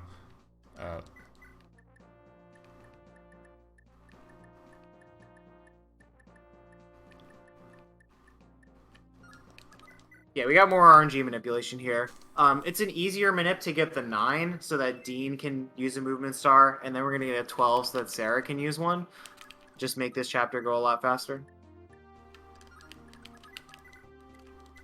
Yeah, these old Fire Emblems are a fair bit different from the 3DS ones and stuff like Three Houses. If you can't tell by all of the random mechanics explanations I've had over the course of this stream. It's definitely worth checking out if you haven't had the chance. And here we have these Pegasus Knights there, led by a recruitable character, Misha, who we will be not recruiting because she's both a complete pain to recruit, and also there's nothing we need her for. So you can't even you can tell which one is Misha because she's the promoted Pegasus Knight there. She looks like slightly different. And these Pegasus Knights just don't attack Dean for some reason, even though he hasn't. They're also enemies, by the way. Yeah. They're green enemies. They have enough attack to do damage to him, but they don't attack him. I don't know why. The mysteries of Thracia, I guess. I don't know. But yeah, we picked up a holy water in like chapter 7 for the purposes of Sarah picking it up and using it and getting a movement star to sleep this guy. Sleeping a magic user makes them unarmed and able to be captured, and we're going to take his stuff. We're taking another warp staff and a fortify staff, and Dean's getting a rescue staff and a warp staff from the villages there. And now that we've gotten everything we need from this chapter, we're going to do the double warp skip. Asvel can die on this boss too, if he hits with both of his Master Lance hits, and we don't kill him with a crit on like the first go. I was just making sure I forgot. I remember that, okay. Yeah. But yeah, it's very rare that he dies here. I've had it happen like literally 2 times ever, so not very common. Nevertheless, it happened to me enough at 90% that I just figured out an F for it. Like, if you're really paranoid, I don't do it anymore. It's just like, if I'm frustrated and I want an attempt to go through, like... Oh, did you do the Nicaraf manip? Yeah, so he'll never die if you do it. Like, never? It's actually guaranteed, yeah. Not all of these, like, Asvel manips are guaranteed, but, like, this combat is so easy that I could actually find one that was guaranteed. Because he has no great shield, I assume, is the reason? Yeah, he's got no big shield, and, like, he only kills you if he hits twice, right? So it's honestly, it's easy to find something. Alright, here is a meme chapter. I think you probably only have, like, a 5% chance to die if you don't do that anyway. It's just a frustration. What? Okay, I don't know what I mess up the inputs there, but okay. This chapter is a lot of menuing because we get access to Sarah. Sarah's a really, really good staff user and the only other really good staff user that we get in this run. So we're going to trade lots of staves around to make sure that she can level her staves and start warping people. Sarah has Elite, which means that she gets double XP from staves, which is really, really cool. Like, and she has great growth and she has the Sage promotion.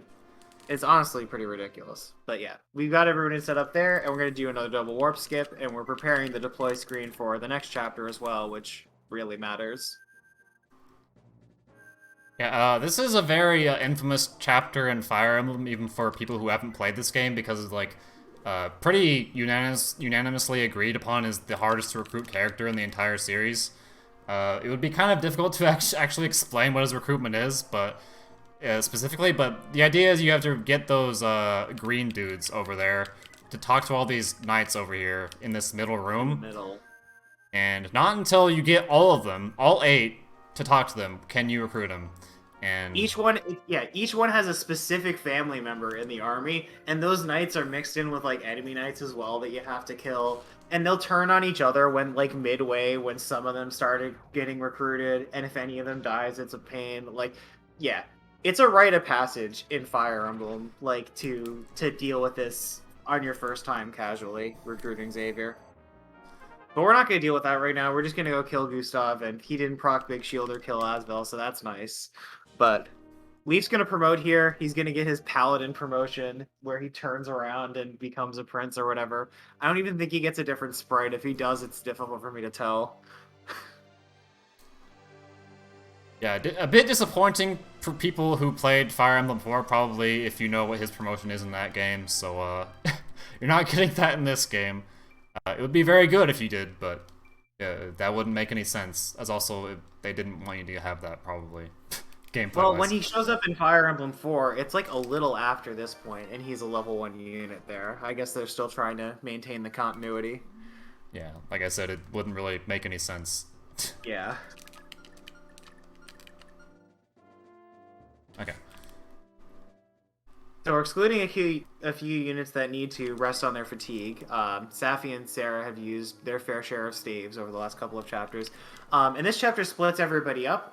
If what you don't see here is that 8 of our units are actually on the bottom of this map. The story here is that Leaf has sent half of his army ahead to try and conquer Ulster, but this was a bad idea, and we're trying to turn tail and run. And usually the goal of this chapter is to take your sort of, essentially, at this point, if you're playing casually, random 8 units and try and get them out of here. But we don't even bother with that. We've specifically made sure that these people are the ones we're okay to lose, and yeah, they're just gone now. Say goodbye to half our army.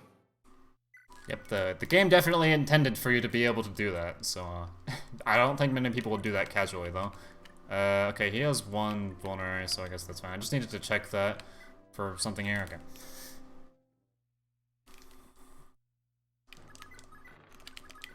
Yeah, they're not actually, is not any shipping in this game, really. Like I said, this is a more linear game, so like the supports that exist just represent the relationships that exist between your units already. Unlike in, I think, almost every other Fire Emblem game ever. Like, FE1 doesn't care about relationships, but like 4 and 7 and 6 and whatever, like, you can build specific supports and get specific conversations.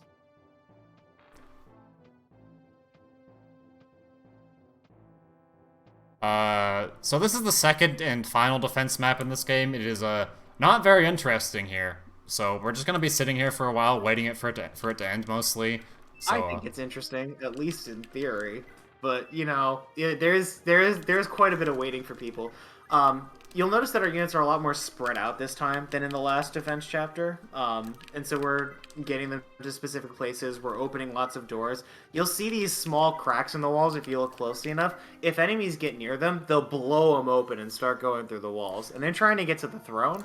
But like the last defense chapter, we're trying to make sure we avoid as much combat as possible. And we're going to set up a different clock, basically, by this guy attacking Ronan and another guy over there near the throne are going to get slept so that people can't go past them, basically. And that's the first thing in this chapter that matters. The second thing is that you actually do have to kill the boss at the very end of the defense chapter to proceed. You have to defend for 15 turns and then kill the boss. So we're going to do that on the 15th turn. But this boss, unlike all of the other bosses in the game, has a Crusader scroll. He's got the Tordo scroll, which means that you can't crit him. And if you've been paying attention, you'll know that the crits have been our source of damage throughout the run. Even though Asvel has nearly capped magic, he still needs crits to make it happen. So we sleep the boss as well, not to make him not move, but to reduce all of his stats down to 0. Sleeping actually does that. And even then, we still need 2 hits to kill them. And even then, he has the big shield ability and can randomly prevent damage. And if he does prevent a hit and we don't get Adept, then it becomes a real problem because he's flanked by a bunch of other generals with Master Lances that can really do damage to us. So we actually do this setup to make sure that our Dancer is captured in another easy-to-kill unit nearby, and we can pop her out of it if things go bad for us. I've never seen this chapter go bad enough that we failed to kill the boss after 2 attempts at killing him. well, one thing happened to me the other day in this chapter where Asbel missed killing him the first time, and then when I went to free Laura to dance him, Glade missed. So, that's the only way that can happen, really, unless he, like, Great Shields 4 times or something, I guess. That was probably the most unfortunate thing to ever happen to me in this You missed run. the store set. But yeah, Bex, that's a good question. This many games like this are fully manipulable, but this game actually does not have RNG minute for the entirety of it. We are relying on like our own strategies and our wits to get us around random enemy stats most of the time, but you can actually manipulate some things if you want to, and during the times that we've done that in this game, I've gone over it. We actually don't have many of those left, though. There's only a couple that we're going to do in the final chapter where we need to manipulate people's movement stars. Yeah, I think for me it's like the perfect middle ground where it's like the things you can manip are cool and not like insanely ridiculous, and they're still kind of difficult, but also you can't like manip everything or whatever, and you can do it at all. It's like the Busy Flask, when I was talking about it being exact instructions, I was talking about for one chapter. For chapter 5, we were manipulating the entirety of that chapter, where you do have to do the same thing every time and you get the same results. Well, it's not even the same results, because if you come in there with different stats, different things might happen, but that's another day. But, like, yeah. If you restart the game and start your chapter frame perfect, you can get the same inputs in give you the same inputs out. But that's just not going to happen. It's not going to be worth it for most chapters, and you really do just have to roll with it most of the time. Yeah, you're not gonna be able to do that every chapter. That would be exhausting and probably not worth it either. And it's not actually needed for most chapters. Well, I guess you just said that, but whatever. Yeah. We're good. So now we're sleeping that guy. So yeah, they can't get past him, and like they're just like they don't move out of the way to like get people who can attack Sarah in there. Sarah also used M up on a couple of times just to get the experience she needed, and now she's going to promote, which is important because she gets the same ridiculous promotion Asbel does, and she'll be able to sleep the the boss on the bottom now. She has enough magic to do it.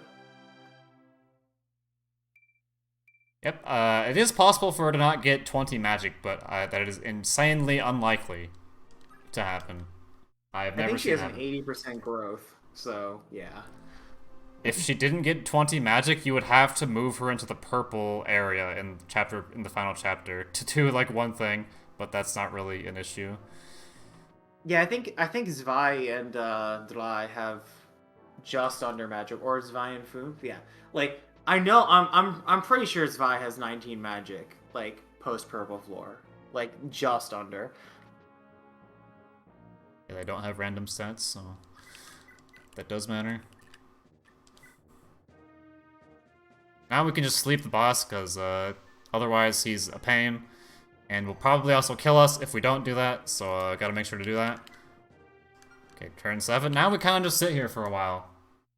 Yep, so we blocked the crack at the top so they don't have an incentive to go up there. We've opened all the other doors. They just want to go after the throne, but unfortunately they can't. We also hit the unit cap at this point, so other guys aren't going to spawn. If you play this chapter casually, you'll notice that Meteor Mages start spawning about now, Ballistae starts spawning on the bottom about now. That's not going to happen. And if it did, it actually would be a bit of a problem. So, the unit cap's very cool here. If somebody does leak and goes up to the top, which can happen, Glade needs to capture somebody instead of killing them, so that we don't get Ballista spawns, basically. Yeah, sometimes you can't prevent the ballista spawn, but it's really annoying if it happens. You definitely don't want that to happen. And by the way, these enemies here, none of the armor knights have ranged weapons, so even if they got in range to attack her there from 2 range, they can't do that. And even if, of course, the mages do have 2 range too, but they will never attack Sarah because she has 20 magic and they can't do any damage to her. They could do damage to her if they crit, potentially, but they don't consider that for whatever reason, I guess. Wait, what turn is it? Yeah, we want to take it. Yeah, we want to take advantage of the spawn limit packs, and we also want to avoid combat because it takes a while anyway. This specifically is a defense chapter. It's the last defense chapter in the game. And then we hear this song. This is the same music in chapter 14 too, which makes it especially annoying that this is the music you hear during the boring nothing moments the most.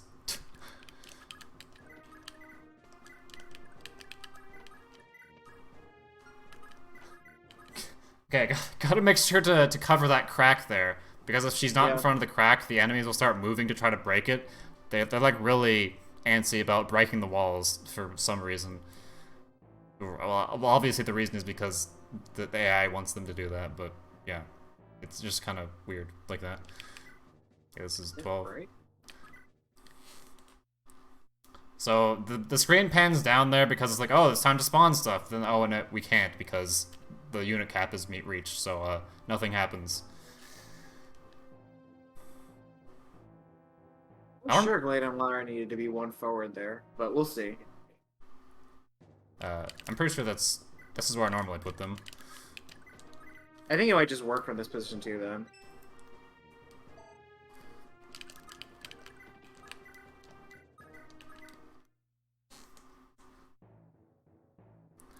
So this Armor Knight's gonna go up and capture Laura, which is fine. We want that to happen. She's not dead or anything.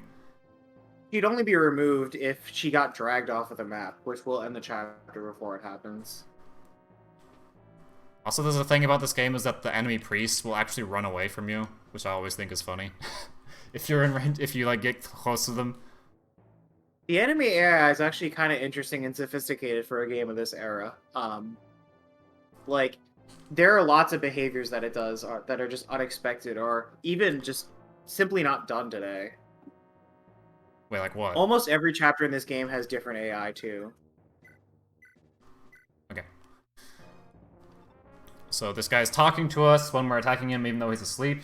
Says he's I don't know. Hey, that works in our favor for Xavier Recruit. Yeah. Goo. And there we go, Barat's down. And that's 15 turns, so the chapter's gonna end when we end turn here. We killed so many enemies, we killed one of them, and the chapter's over. Well, yeah, we Back had to double warp skipping. Yeah.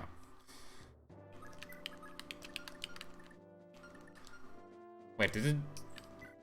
well, I'll just wait to see if she doesn't level HP this chapter or whatever. If she doesn't get it by chapter 23, I can give her the Hazel Scroll, but if she doesn't there, I'll just have to reset until she gets it. But usually that doesn't happen. She needs So to... now the enemy tactics are improving. They have another person blocking the way now, so we actually have to kill it before warping Leaf there. We're also going to capture that guy, that staff guy in front of the boss, so that we can take his staves. He's got a sleep staff and another fortify staff for us.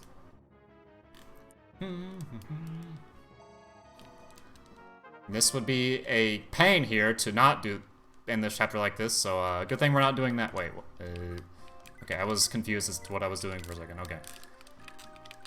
This is like the easiest chapter in the game, but I like get lost sometimes. Okay.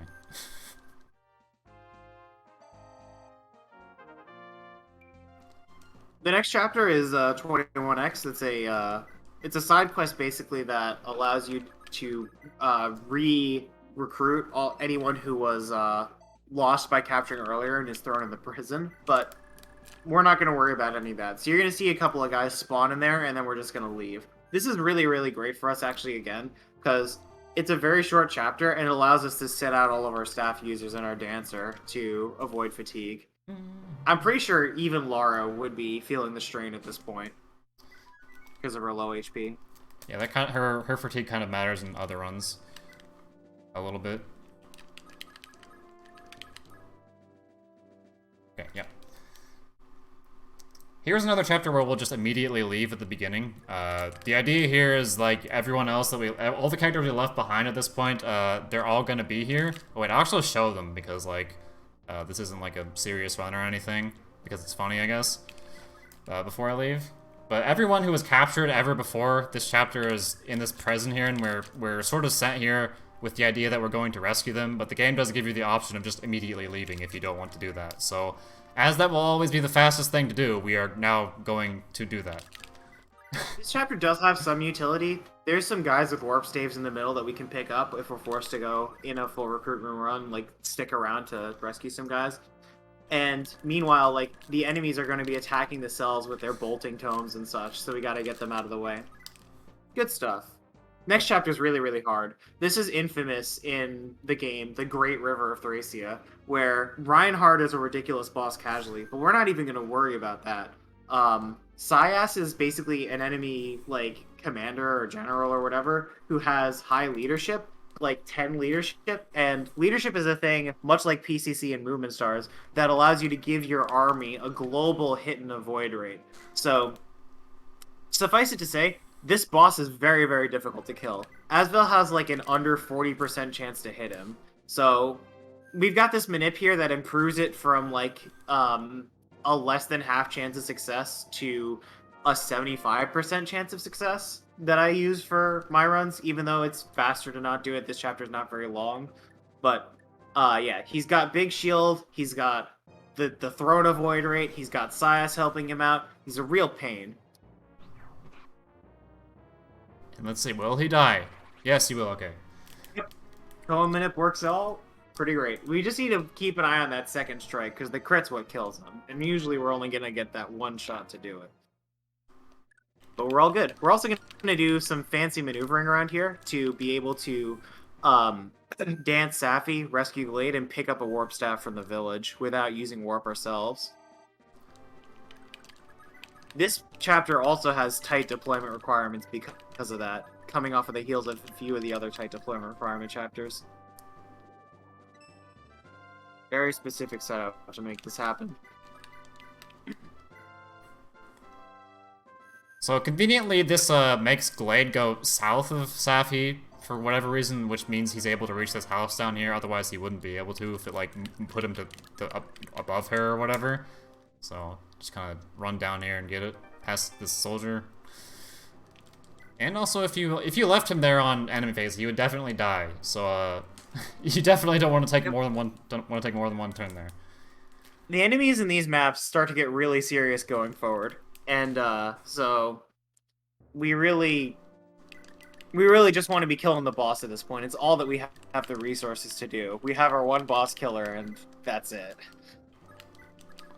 Another double warp skip here, though. Worth noting, there's a recruitment choice here. There are traditionally most people want to take Seti casually because he's stronger in combat, but Sias is faster to recruit, and actually, as it turns out, also better for the run because it's easier to manipulate movement stars for him. If you don't know who either of these people are, that's fine. I'll talk more about Sias when we get to the final chapter, but suffice it to say, we're taking the faster option here, and it's definitely what's not done casually.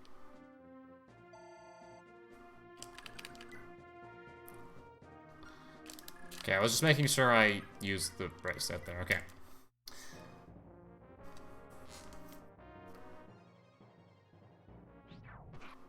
Did Sarah get that HP, by the way? Yeah. Okay, good. That's what I was also checking that. And I remember she got it, but she needs one over the course of this run to not get fatigued in the final chapter, but it's pretty likely for her to get it. She levels up enough, like she's got a lead. Mm-hmm. Then we get the Bloggy sword. All right, two chapters to go. The Bloggy sword is a sword that Leaf can use that gives him prayer when he uses it and is pretty strong, but it's actually not that useful currently. Its only use is in having prayer, which affects an RNG manip right now. That's very niche to go into, so I won't. Here we're gonna pick up Galzus, who's another like Goto type, really big endgame unit, like Seti would be. Galzus is a Swordmaster mercenary type who can use like all the cool Swordmaster skills like Astra and Luna, and can use 2-range axes and swords that are really, really strong. So Galzus is going to be the one that we use to kill Rydrick here. We're going to recruit him with his daughter, and then use his daughter's 20 support to help him make this combat go easier. I do have a manip for it, and we're going to see that manip in action. But this combat is very, very complicated, and we have to burn the numbers in the combat before actually getting to the combat itself, and he's got lots of skills that can trigger, so this manip is actually very hard to trigger. Like, you can't actually get this 100% even when you do an RNG manip. Oh, that's a lot of Great Shields. We just triggered Astra there, so he's going to get 10... Yeah, his boss also has a Great Shield. But we just triggered Astra here, so he's going to get 10 strikes. We're basically fishing for more crits and Luna hits there. Oh. And, like, given that we got the Astra, I was pretty confident that we were going to kill him, because, like, we're going to get those things eventually, and, like, the manip works over 3/4 of the time, so if we see an Astra, it's probably one of those 3/4 things where it does work. This is the final chapter. The final chapter is really, really hard. It's also really awesome. There are these 6 seals around the room. You got to get 6 of your guys standing on those seals at the end of the turn. One catch, there's a huge boss on every single one of them called the Deathlords. And each of the Deathlords have lots and lots of magic, crazy skills, hard weapons, almost impossible to defeat. So we got to use status to take care of them. Sometimes we bait them out of the way. Sometimes we outright kill them entirely, but there's a different plan for each part of the section.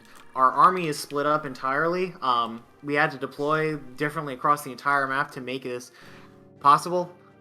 We see Ocean killing the Dark Mage in front here with his personal weapon. He's coming back in. You'll see lots of small characters having some use or other to kill enemies that they may not have been expected to without training, or bait attacks from other enemies and die doing so, or open doors. There's just so much churn compressing required in this map. There's just so much that you have to do at once between killing dark mages, opening doors, killing dead lords and getting them off seals, and actually getting them on the seals, while still setting up the warp that you need at the end of the game to kill the boss.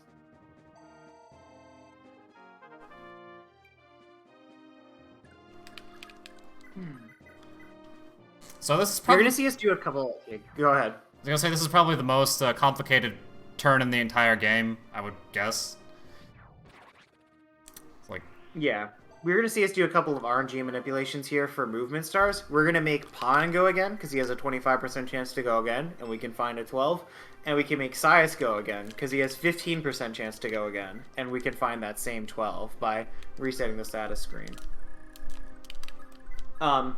The reason it's important for them to go again is because silencing Elf, who's at the top right, is very, very important. Oh god, please kill him.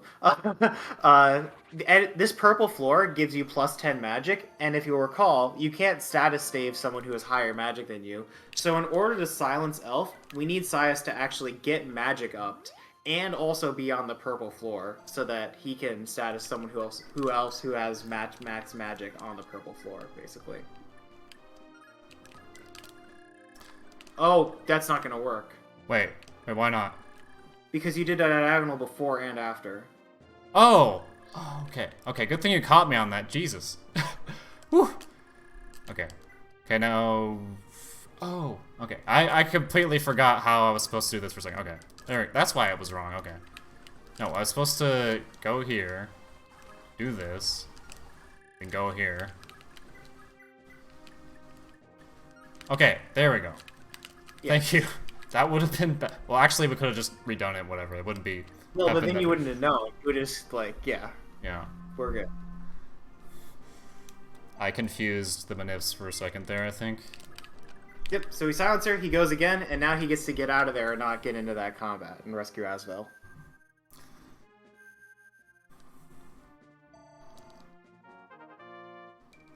Whew, this game can really be a mouthful to explain, but, you know, especially to people who don't know Thracia or Fire Emblem in general, but I hope you guys are enjoying the process nevertheless. Oh, one other thing we never mentioned, vulneraries in this game are elixirs. You can just buy elixirs for like $100, but it's somehow not broken. It's really cool. Yeah, I presume the reason is because the game is balanced around that or whatever. Yeah, I mean, it is, but, like, you know, it's not even that OP a thing that you can be doing. Oh, he survived. Okay, that's really rare. Yeah, pawn living is uncommon, but it's cool when it happens.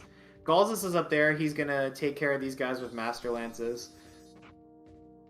Even the basic enemies in this map are no joke.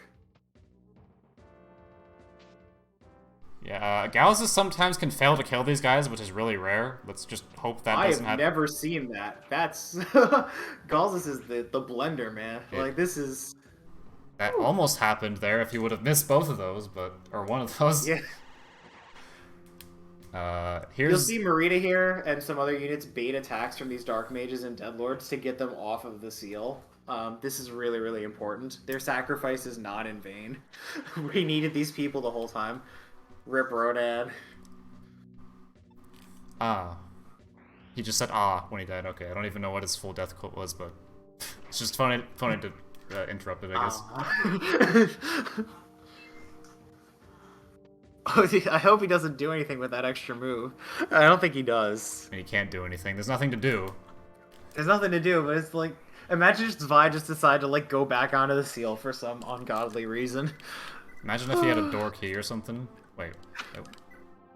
I did this in a different order from than I normally do right now for some reason. Okay, that was weird. Why I did that? Wait, what?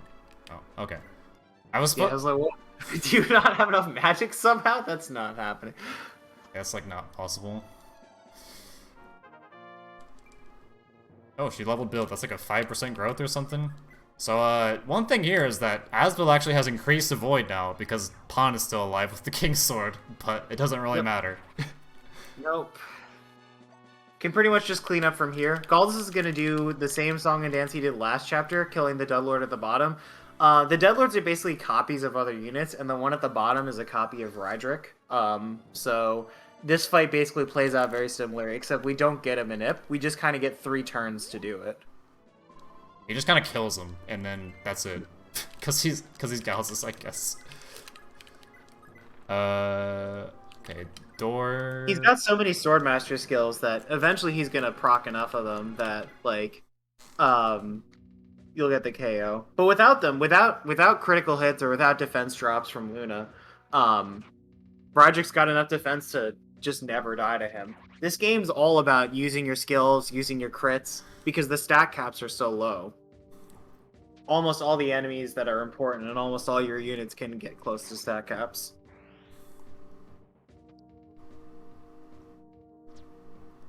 And also, Asbel can die here sometimes if he gets hit by that twice, but it's really rare. They have to both actually do enough damage to him and hit both times, which is very rarely going to happen. But it has happened to me like 1 time before, so there's always a time for everything in this run, I guess. Yep. Alright, well we trigger Astra here, so that means he's probably dead.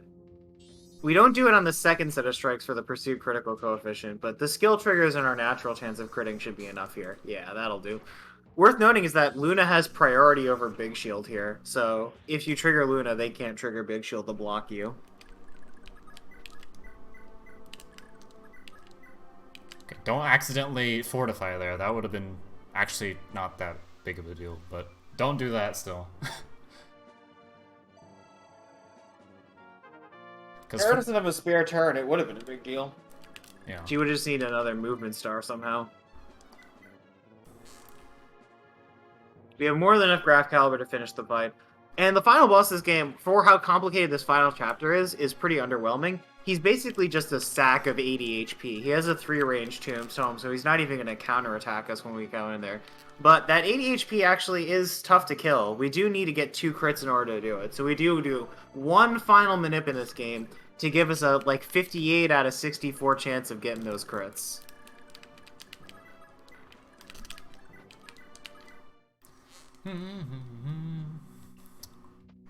So, there's some kind of spooky stuff that can happen with these guys sometimes. Let's just hope that doesn't happen, I guess. Okay, it didn't happen, cool. The guy up in that corner, whose name is Wolf, is a thief. So instead of attacking, he actually just likes to steal the weapons out of your hands. So it would actually be worse for us if he did attack us. He's got the Berserk Sword, which can turn your allies Berserk. But we have enough weapons that him taking our weapons isn't an issue. Now we're going to teleport everyone to the seals. A lot of the Deadlords that haven't been killed yet have been statused in one way or another. So we can just park some bulky guys on the seals to take damage from the regular units, and it'll be fine. I'm gonna magic up Asbel just in case it helps, maybe. I don't know. You don't lose anything for it, so why not? It's not technically needed, but whatever.